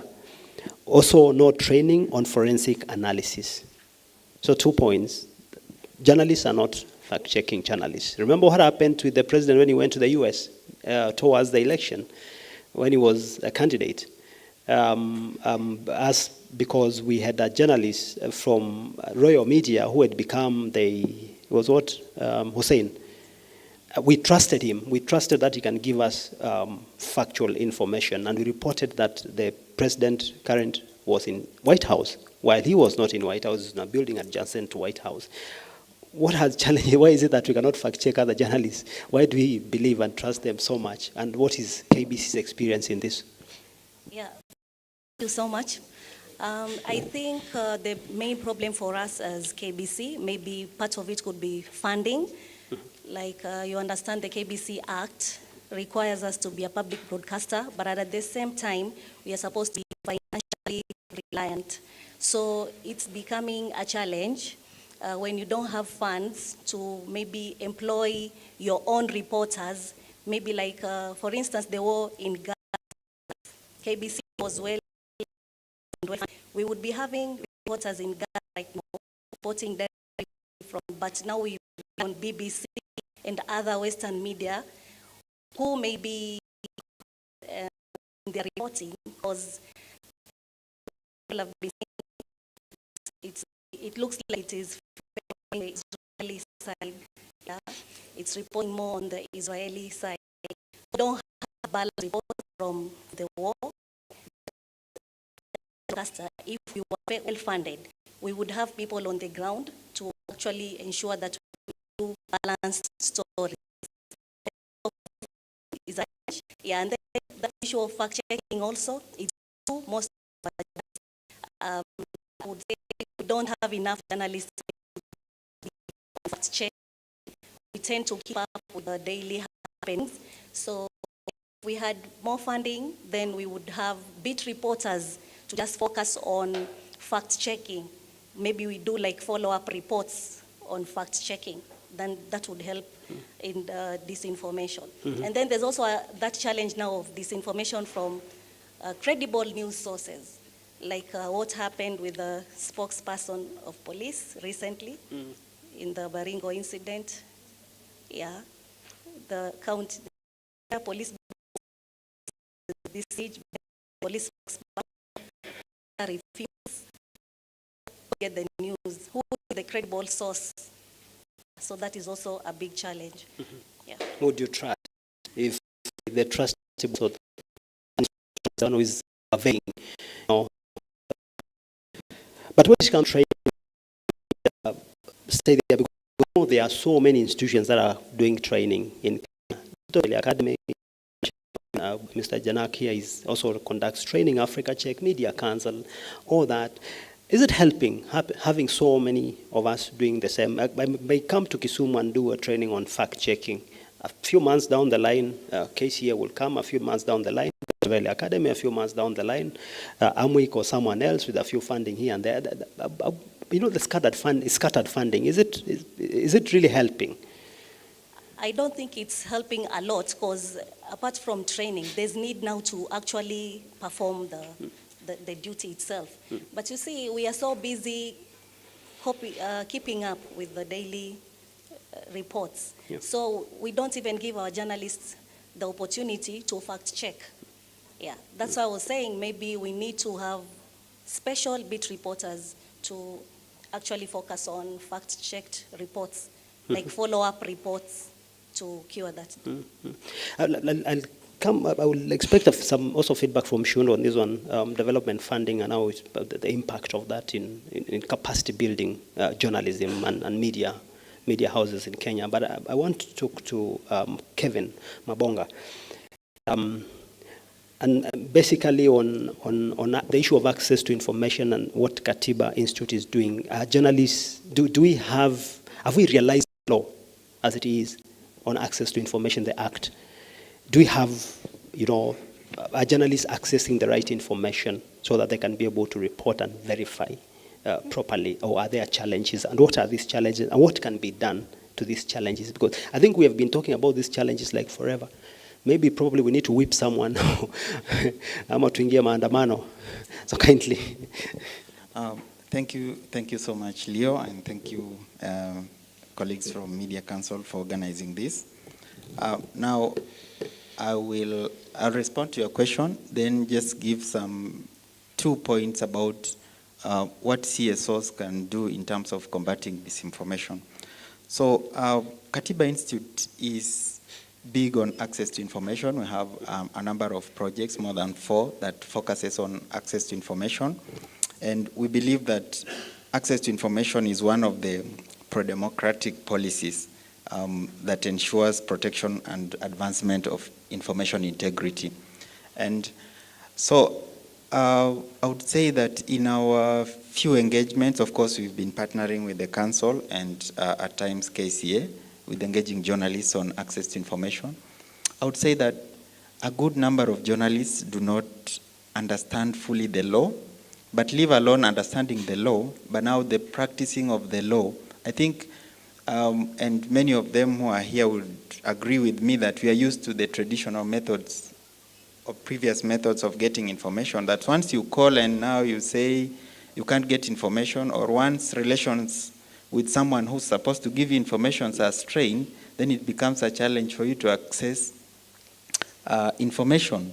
So probably in a nutshell, what can cure this? You asked about whether these trainings are helpful. I believe they're helpful. We have been engaging some communities in Nairobi, Turkana, and Lamu about access to information. Unfortunately, the positive of them, but we have had citizens, a group of citizens, access to information letters to government bodies responded. So we will, our strategy could be to continue engage journalists and practically sharing experiences. We've had countries like India, which are very aggressive on access to information. And one of our strategies that we're trying to do is to ensure that we have champions on access to information. Atieno was here championing for active disclosure. So that is a positive. So if we can champion access to information and people who engage with journalists their daily duties, then I think we'll progress on that. Just 2 points about disinformation, of course, affects everybody. And for civil societies is 2 things. One, we'll keep advancing the policies that promote democracy, and in this case, I've talked about access to information. Duncan talked about dignity, and it was so touching when we had the experience of that journalist. There are so many cases like that. Maybe that's another area that we can focus on. And another thing is that as an institution that monitors or ensures implementation of the Constitution in our space, we try to look at the, of course there will be, because disinformation has its own challenges, then we talk about regulation of, how does that regulation affect free speech and other rights that touch on information.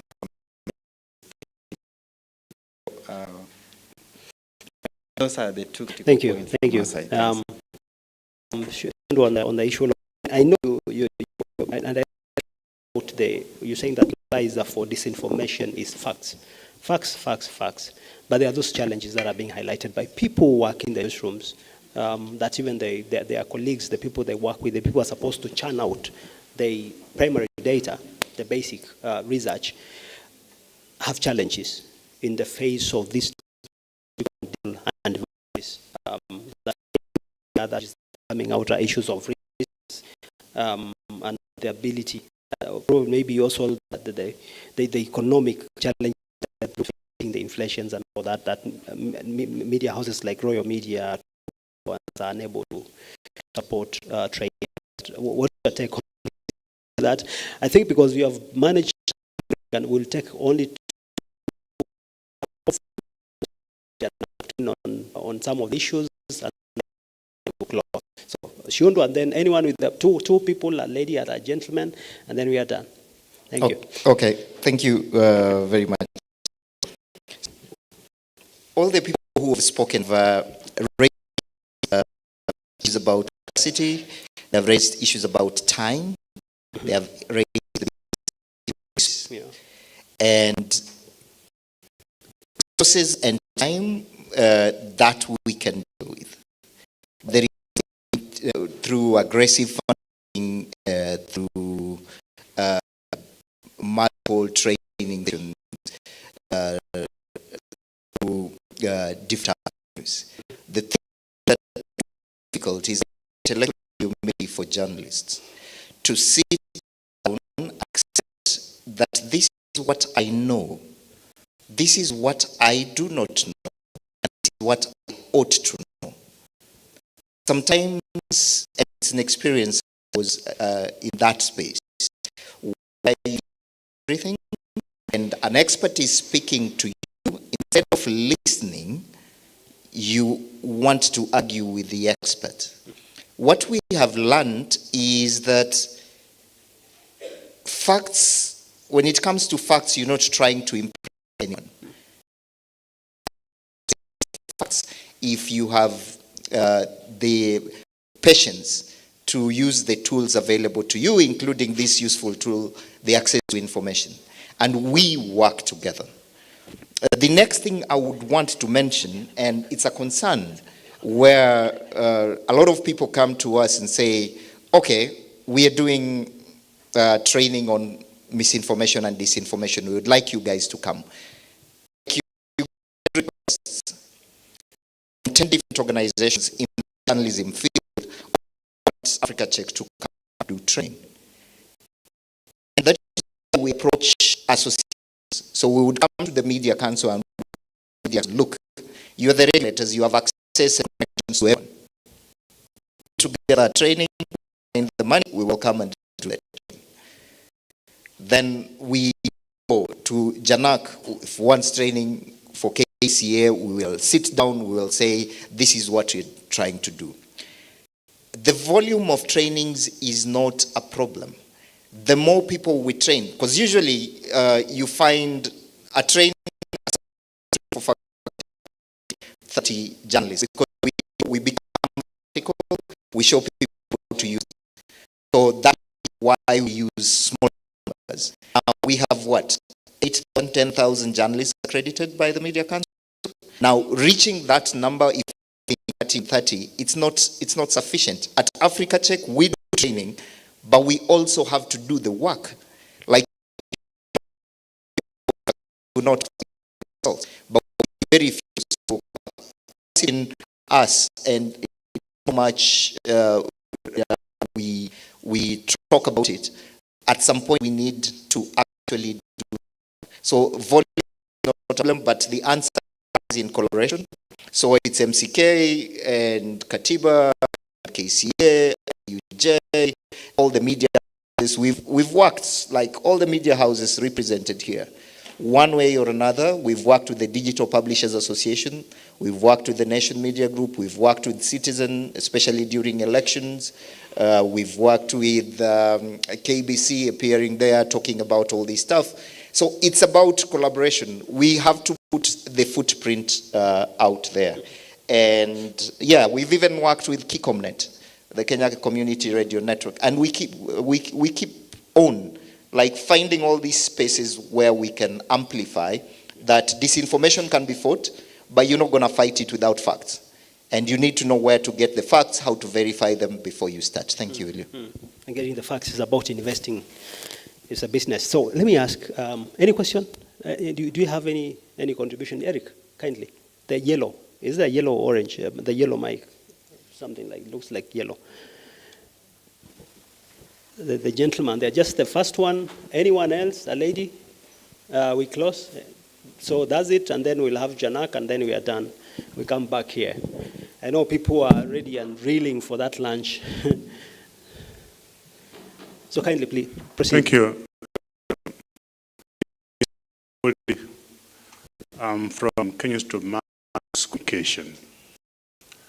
I'd like to make some comment in relation to what the current team is addressing. As from the training space, we do what we ought to do, and then release the graduates to the industry practice. But when they get there, fresh things to what they are now discussing. And one of them is desperation of editorial powers. How do you explain a case where houses are screening the same thing at the same time, and the content is not right? How do you explain that? Is it because somebody says, because this is selling, this is like, people are really glued on this, to do that? You are trying to see what is it that can do to maintain our visibility. And that desperation, to some extent, is contributing to this misinformation. I think we need to see how we can manage that as an industry. Because when students are in college, we tell them the media will do the 3 cardinal roles of educating, informing, and entertaining. But what do we find? When they begin to practice, a huge portion of that lies in the other options actually just ignore. That pressure they receive is what gets into this trouble. The other thing we got is what we are considering as an institute as professional fatigue. When a student arrives at the media house, they are looking for somebody who can do more than one task. You can do editing, you can do a story, you can go to the field and do reporting and so on. Now that pressure is also contributing to the mess that they are discussing now. Where does one have the space of just checking what they have picked? And that explains why also probably maybe MOA could share the facts. How many journalists have issues rising this pressure? Those days, go to wherever, pick this story, and before you do it, say, where's the other one I gave? You know, you have no space for resting. Their families demanding for their physical presence. I think media houses have to just see how they can help in managing this, because this is creating professional fatigue and is creating this problem. The other issue is probably industry to consider exploiting the potential with the various search engines available. What technology can we be able to adopt to help us do cross-checking? You know, in schools we can talk about a plagiarism software. What is it that we have for the industry? How can we leverage on that technology to work with our search engines out there to isolate lies and untruthful information that people are going to and use? How do we prevent this case was mentioned in Royal Media? A person picks up their logo and under it places wrong information for TV.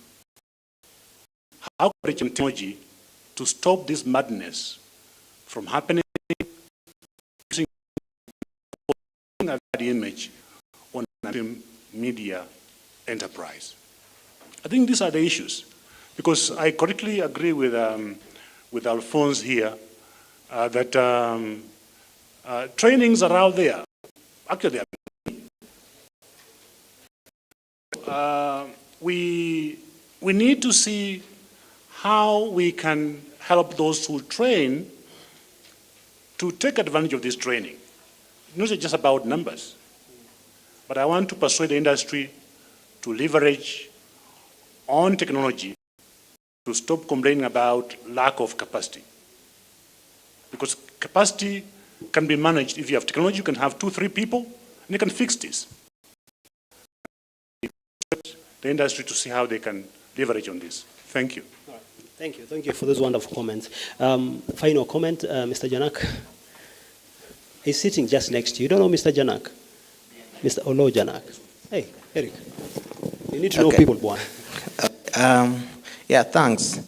I think the two panels had a very important, discussion around some of the issues, and the testimonies from Gwengi and so on. I was just joking with him here that, he seems to have indicated that he struggled alone that night, yet we mobilized the entire industry, and we kept the OCS. The OCS came to you at 4 a.m. It was because of the pressure, and I think that speaks to the need for us to work together.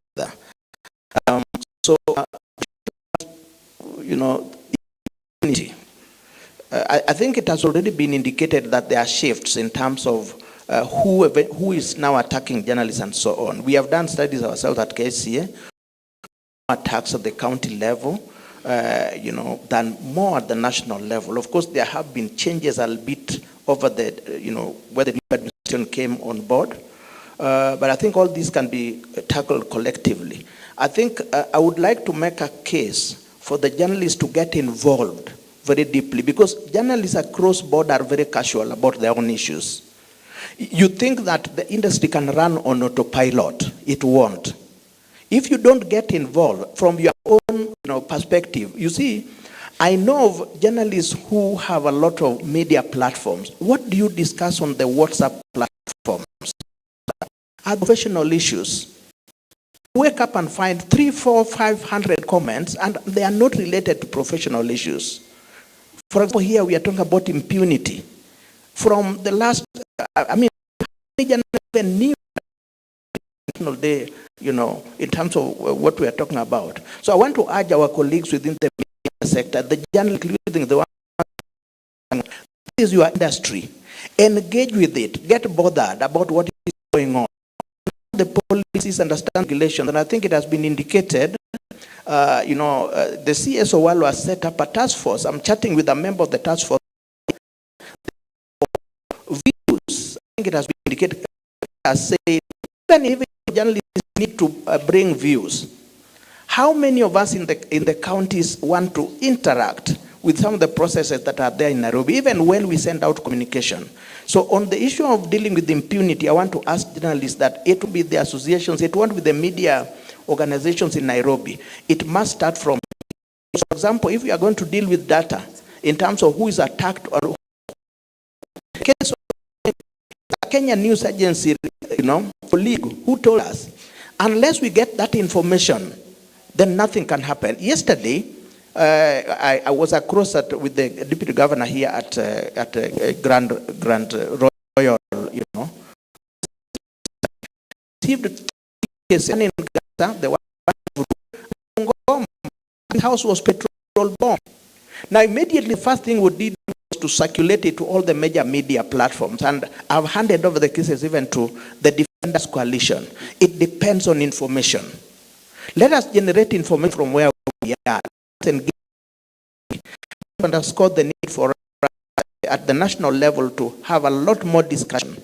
I want to thank Kaleche.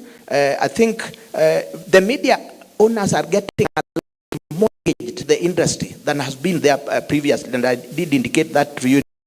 We need to engage more so that we sort out some of the issues we are talking about.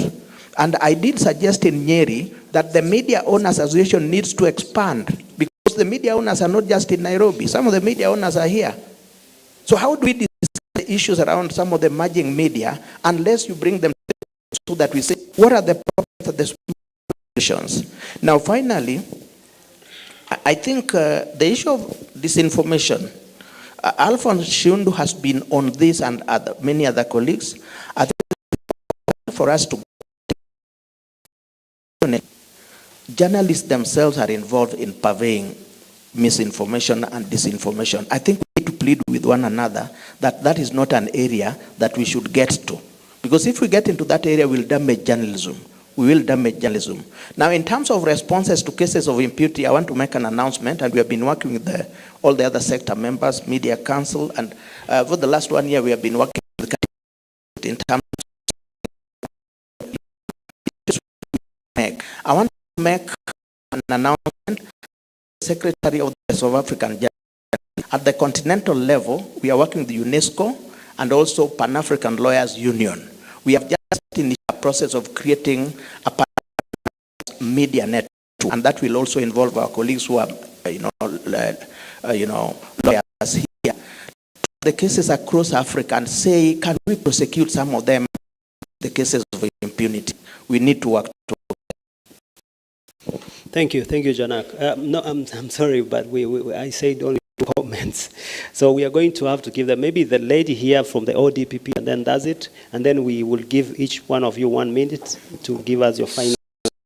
I have any comments, but I will state them. Thank you. I just want to say that I would like Isaiah to get in touch with me for follow-up on this matter. Thank you. Thank you. So, Eric, bring the mic back here. You see now we're solving issues here, right?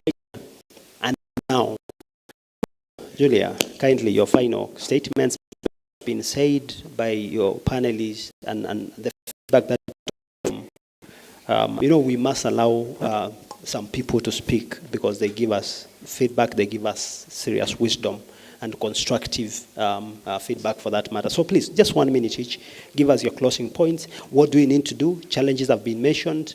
What are your thoughts? And also when we come to Royal Media and Nation and KBC, we want to know whether you want to know that. It's a yes or no question.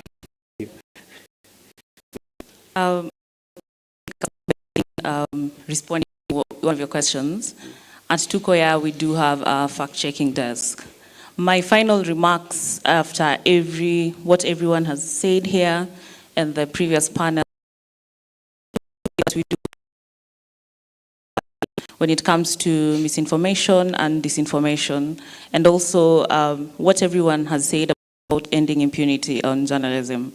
My biggest question maybe, and I'll pose this as a challenge to all of you, I feel like stating the same thing, and I have a feeling that next year we'll probably be seated here or somewhere else talking about the exact same thing. We'll come sit, talk about this, but is there really a solution to this? If not an end, is this going to get better? So maybe this is just food for thought for all of you here. Thank you. Kugi. All right. I'll answer first your question in terms of fact-checking.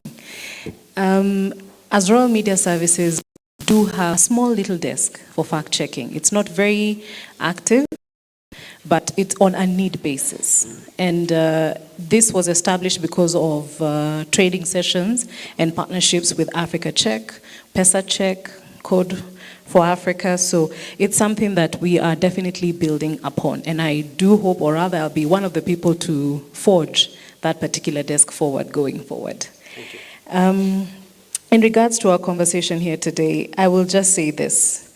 First and foremost, for us to end the impunity against, or rather crimes against journalists, would be we need to learn on an individual basis fact repeated over and over again. Like Julia said, we'll be thing, but it's something that needs to be enforced. It's something that needs to be done over and over again. And this is a challenge I have for Shiundu.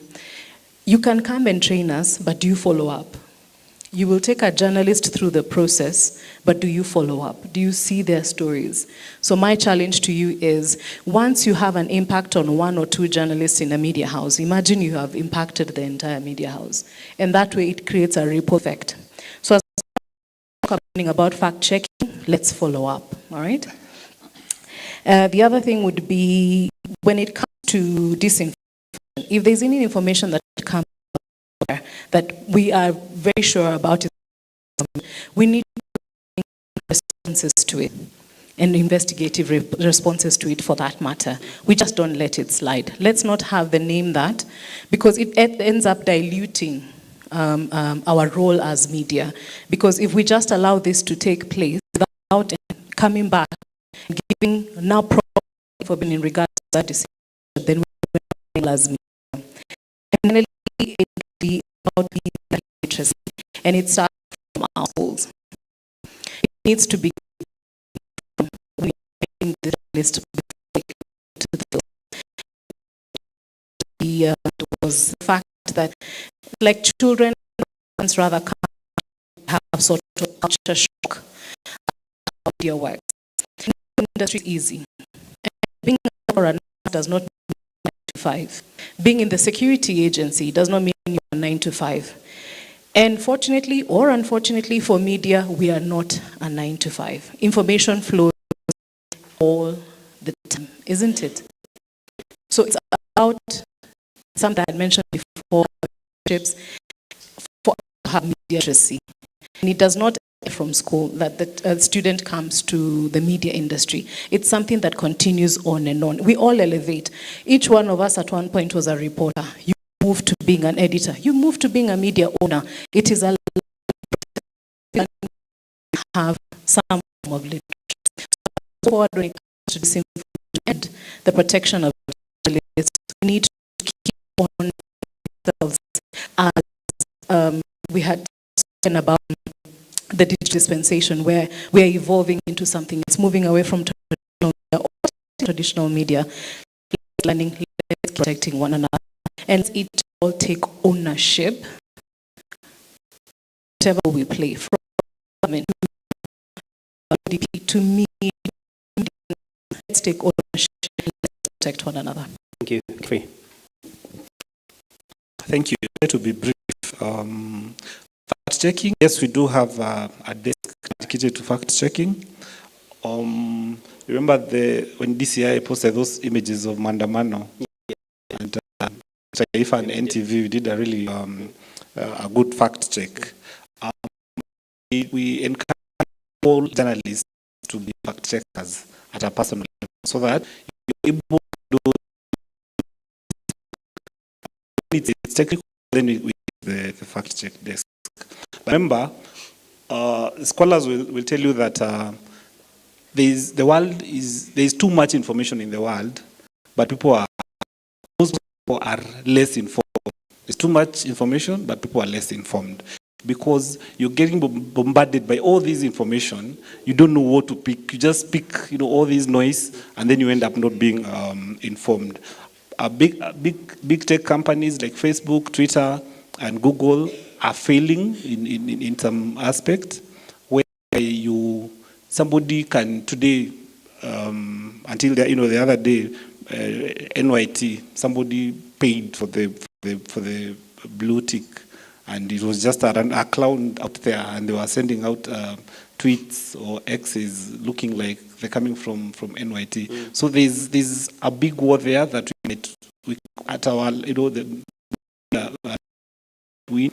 so maybe more advocacy and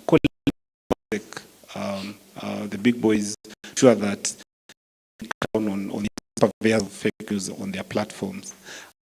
When it comes now, the crust of the matter, protecting journalists from all these attacks, including physical and even cyberbullying, I think we just need to send a strong message. How poachers or poaching, minimize those fined 30 million shillings, jailed for 30 years. Only way. As long as we have cold cases for 5 years, a case is still running. We don't know the conclusion.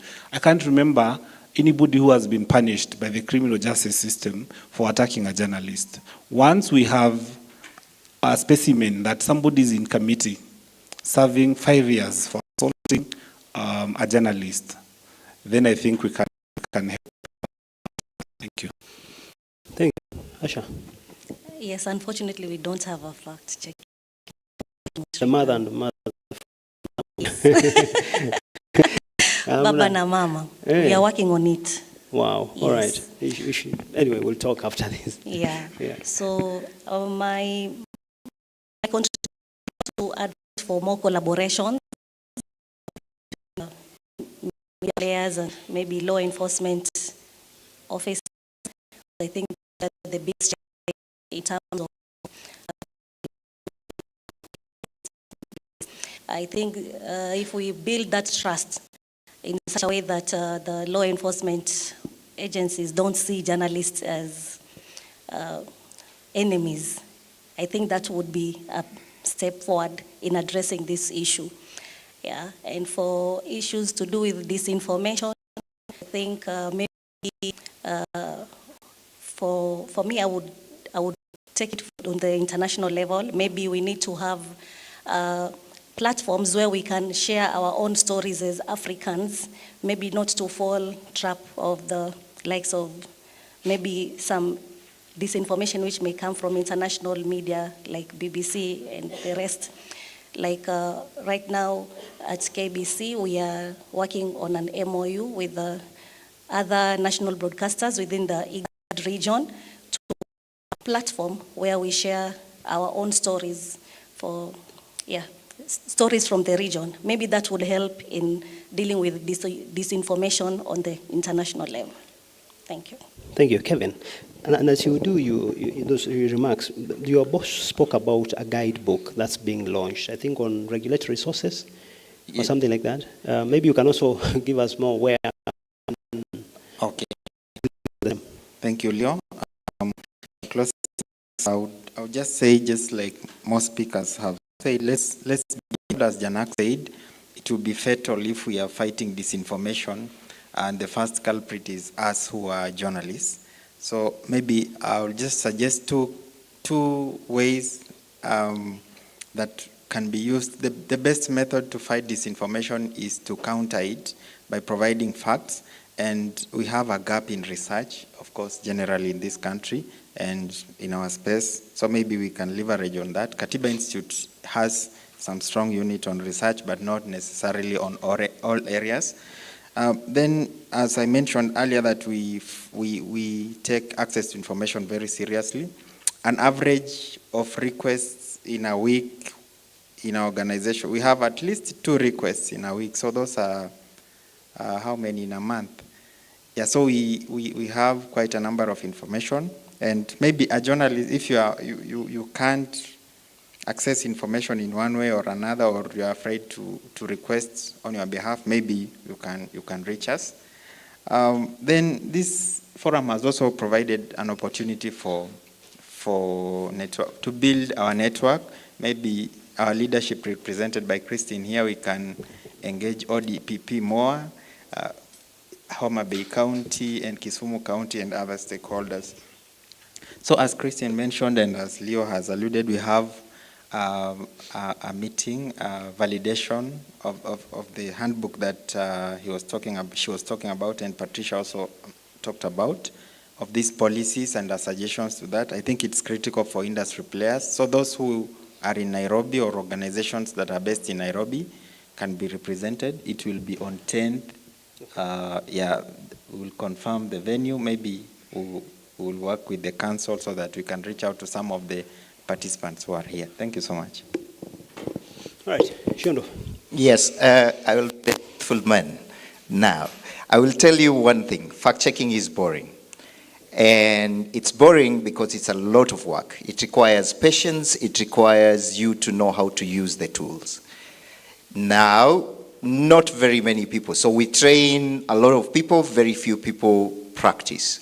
And the few who practice don't stay in the newsroom. So a lot of the people we have trained, they use their fact-checking skills to get the next better, well-paying job.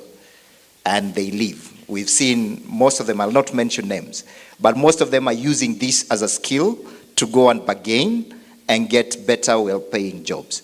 And what do we do for us to encourage that culture? In 2016, when we started meeting as fact-checkers in Africa, we were 20.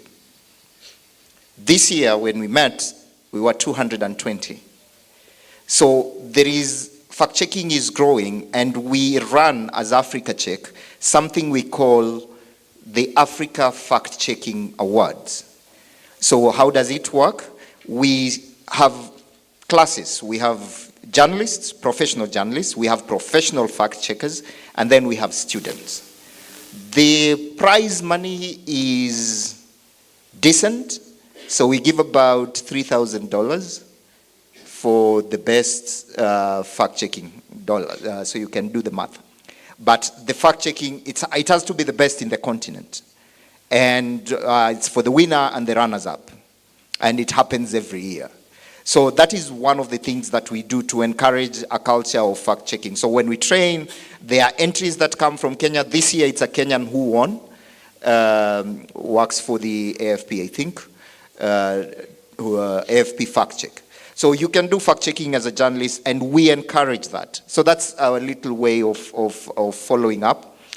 I'll not give excuses about the resources to do continuous follow-up training. We will just need to be much more aggressive and much more collaborative. Mwalimu, you asked one question about leveraging on technology to do these things. And when I talk about collaboration and partnerships, all these platforms, we have an approach where we speak to the platforms to understand what tools they are developing and how their tools work and how we can use those tools. So they are tools that they have developed specifically to help fact-checking. They are tools that they have developed to algorithmically limit the spread of false information. And we have access to those tools, and those tools work on the algorithms in this.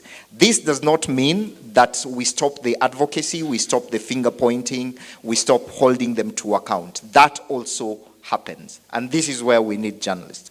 Now, with regard to today's theme, where we are talking about impunity, I think Katiba Institute does a lot of work with the Media Council and with other partners on access to information.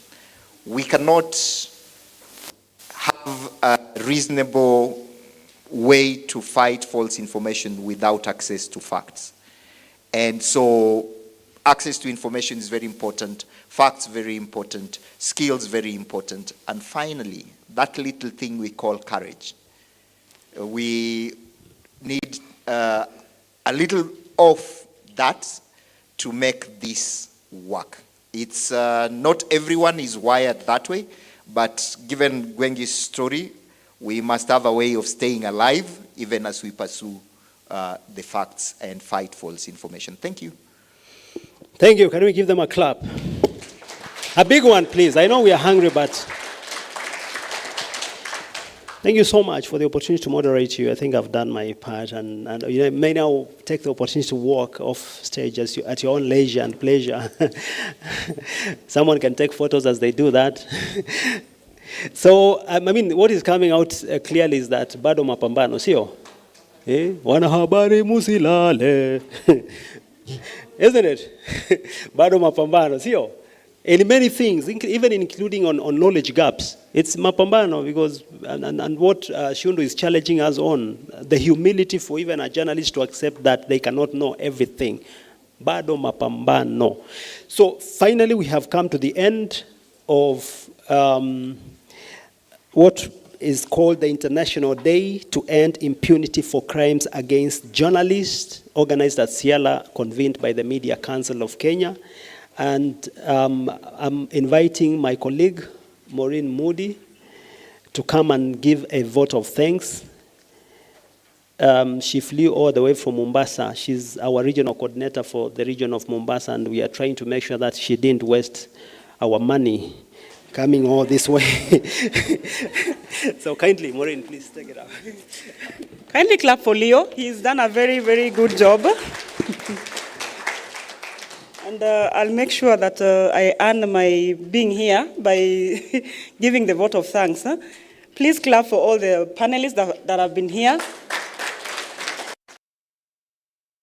Sit here for all those hours talking and discussing issues that are of the interest for the industry. So without further ado, much ado, I would wish to thank everyone who has attended this meeting on behalf of Media Council, starting with our CEO, Mr. David Omoyo, and our two directors, Victor Bwire and Hilary Korir. We want to say thank you. It's not every day you call everyone to your function and they come attend. We could just have empty chairs here and talking to ourselves. So kindly clap for all of you, for yourselves. And I want to thank our guest of honor, Judy Munyinyi, for gracing her time and just being here with us and sharing the insights. I'm sure everyone is leaving here with something better and something new. I love the last question, and the lady was asking, are we having meetings after meetings every time and nothing about it is going to change? Let's all come out with something and thinking of how we are going to improve everything from this point going forward.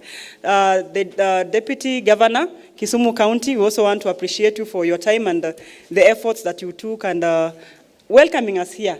I want to take a leaf from my counterpart in Kisumu. He said we should take advantage of Kisumu City. So this is the time that we all want to enjoy the good things that Kisumu City is offering. So watu wa Kisumu, tafadhali msitutoroke. Tuliambiwa na kabisa, we take advantage of you guys being around here. Our online participants, we want to thank you as well, because it's not easy sitting all those hours and listening to all these things. And people go for tea break and they come back and you're just there online. So asanteni sana pia nyinyi. Last but not least, I just want to say that we have lunch, so kindly make sure you don't leave lunch. Muliambo, in the morning we don't take so much tea, so this is the time to make sure you exercise your taste buds ziko sawa. So after this, let's go for lunch. So asanteni sana, and let's keep these conversations going. I would wish to call Karanja to close for us with a word of prayer, if he's around. He's our in-house pastor. He's our counterpart in Meru. So he also has to make sure he's done something with the money he's given to be here. So clap for him as he comes. He's always in suits.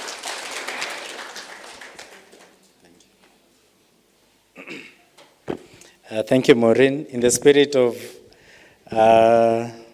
earning your pay here, my name is Karanja Jackson, and I'm the regional coordinator of the Media Council of Kenya in the region that covers the expansive northeastern, eastern, and central province. Let us stand up and say a word of prayer.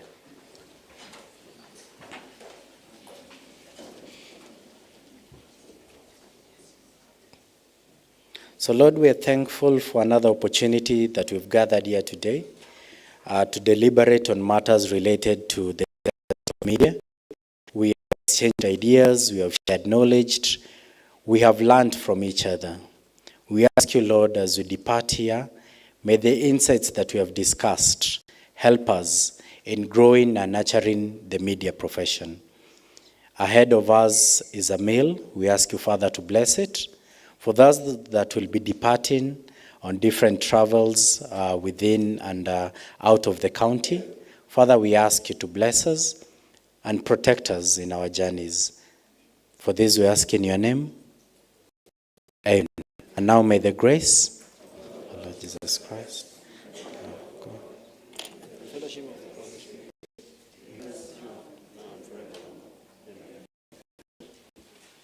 Thank you. Lunch is served at the restaurant. Bon appetit. Rather, guten Appetit.